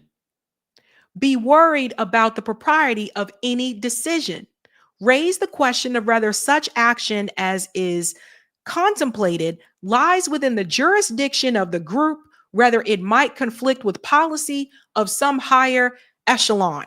What did Alyssa tell Crystal? Well, I don't have power. We're not in power right now. There's nothing we can do. We can't do anything. Isn't that the same thing Hakeem Jeffrey said? See how they move? It prevents anything from getting done. It is intentional. When they told you, we got to get a ceasefire, we got to get this done. Remember they kept telling you this? They could have stopped it at any time. The cat fell out the bag after Trump won. They revealed to you, to your face. They told you, Kamala and Biden never asked for a ceasefire. Never. So the immediate solution, which is the best solution, they don't take that route. They take a route that is longer, and they will refer to it as strategic. This is when you hear them say it's about strategy, that type of thing. They will do that to make you think they are working on something and there's nothing else they can do quickly in the short term when they can. Former CIA analyst, and she got her ass handed to her. Well.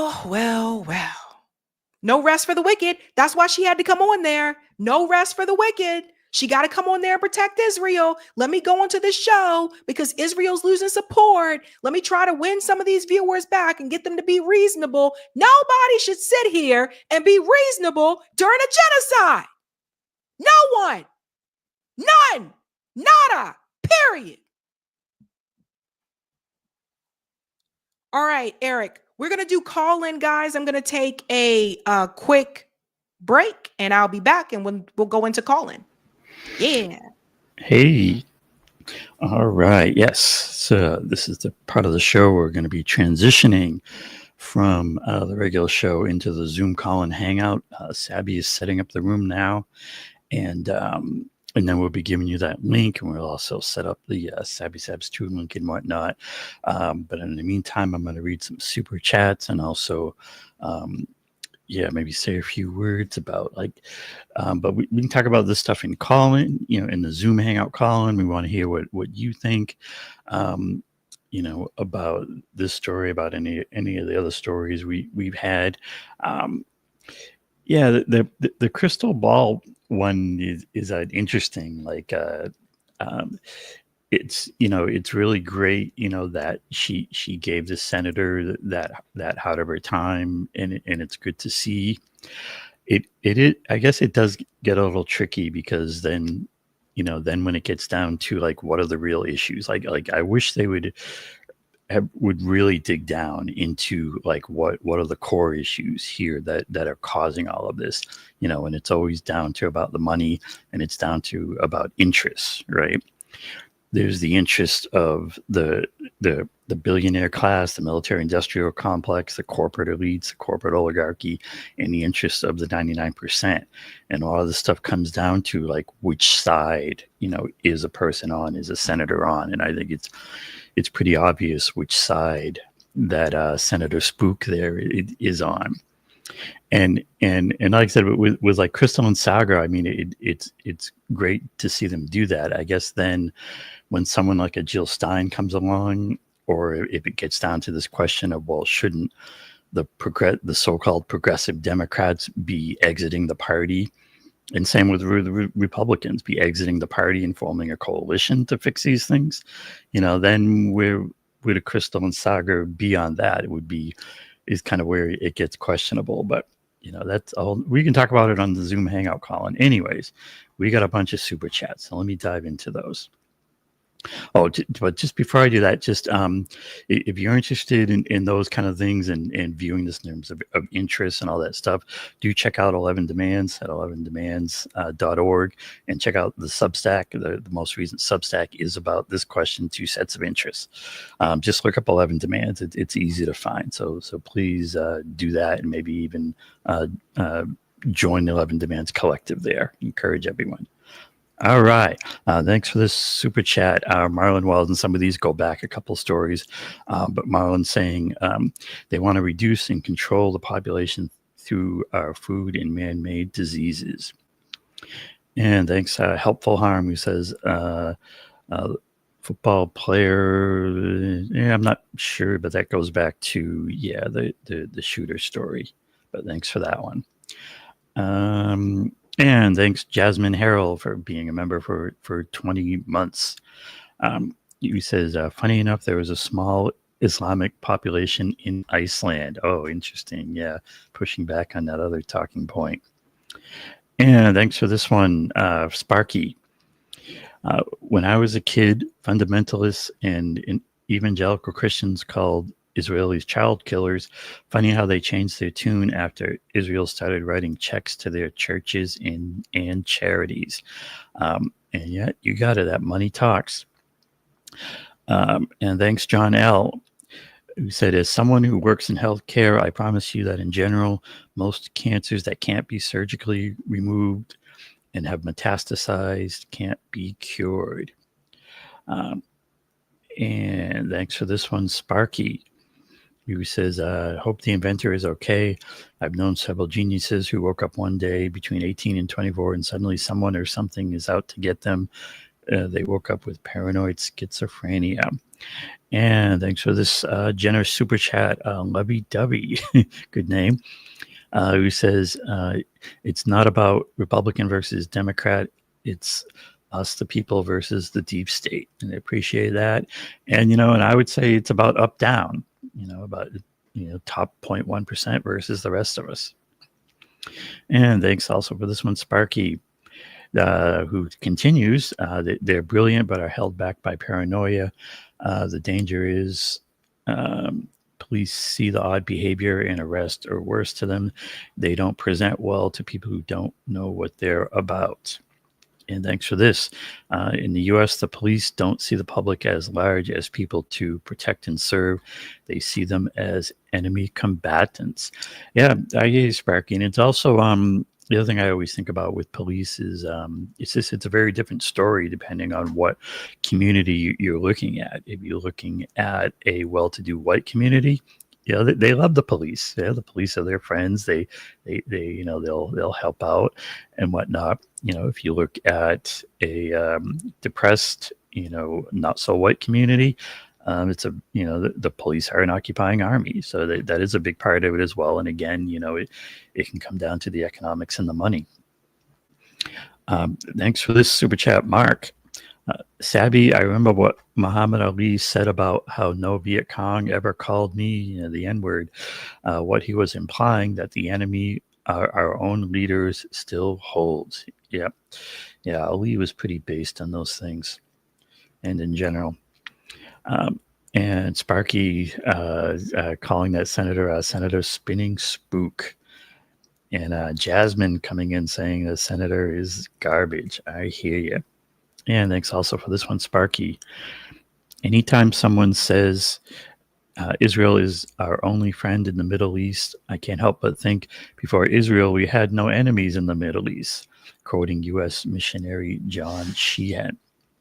And thanks for this one. Sparky says, shouldn't senators know definitions of terms used in current issues? You would think so.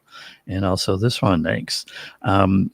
Quote unquote proposals are put off tactics along with putting together a quote task force to talk about proposals instead of doing something. Yep. And then, they'll have a meeting for a task force to have a meeting to talk about the next task force, right? And thanks for this one, Marlon. He says, are you willing to stop the bombing? Are you willing to stop the aid? Stop lying.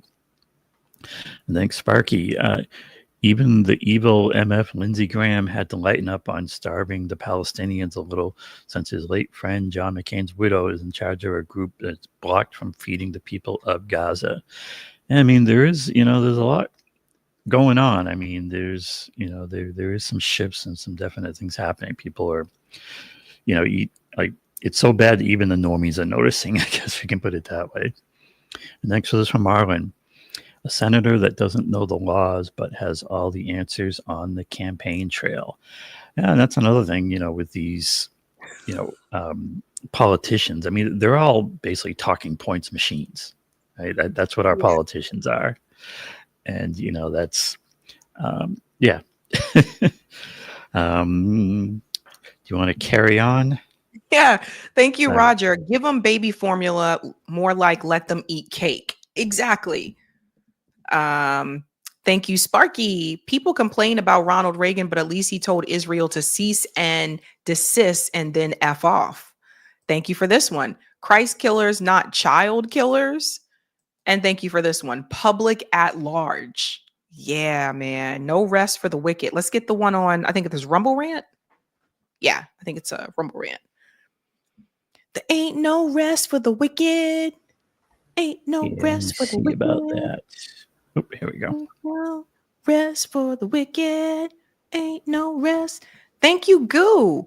Even evil AIPAC removed Randy Fine from their site and distanced themselves from him. Yet a Democrat shill can't condemn or ask to censor Randy Fine because they all in the same camp of supporting and defending Israel.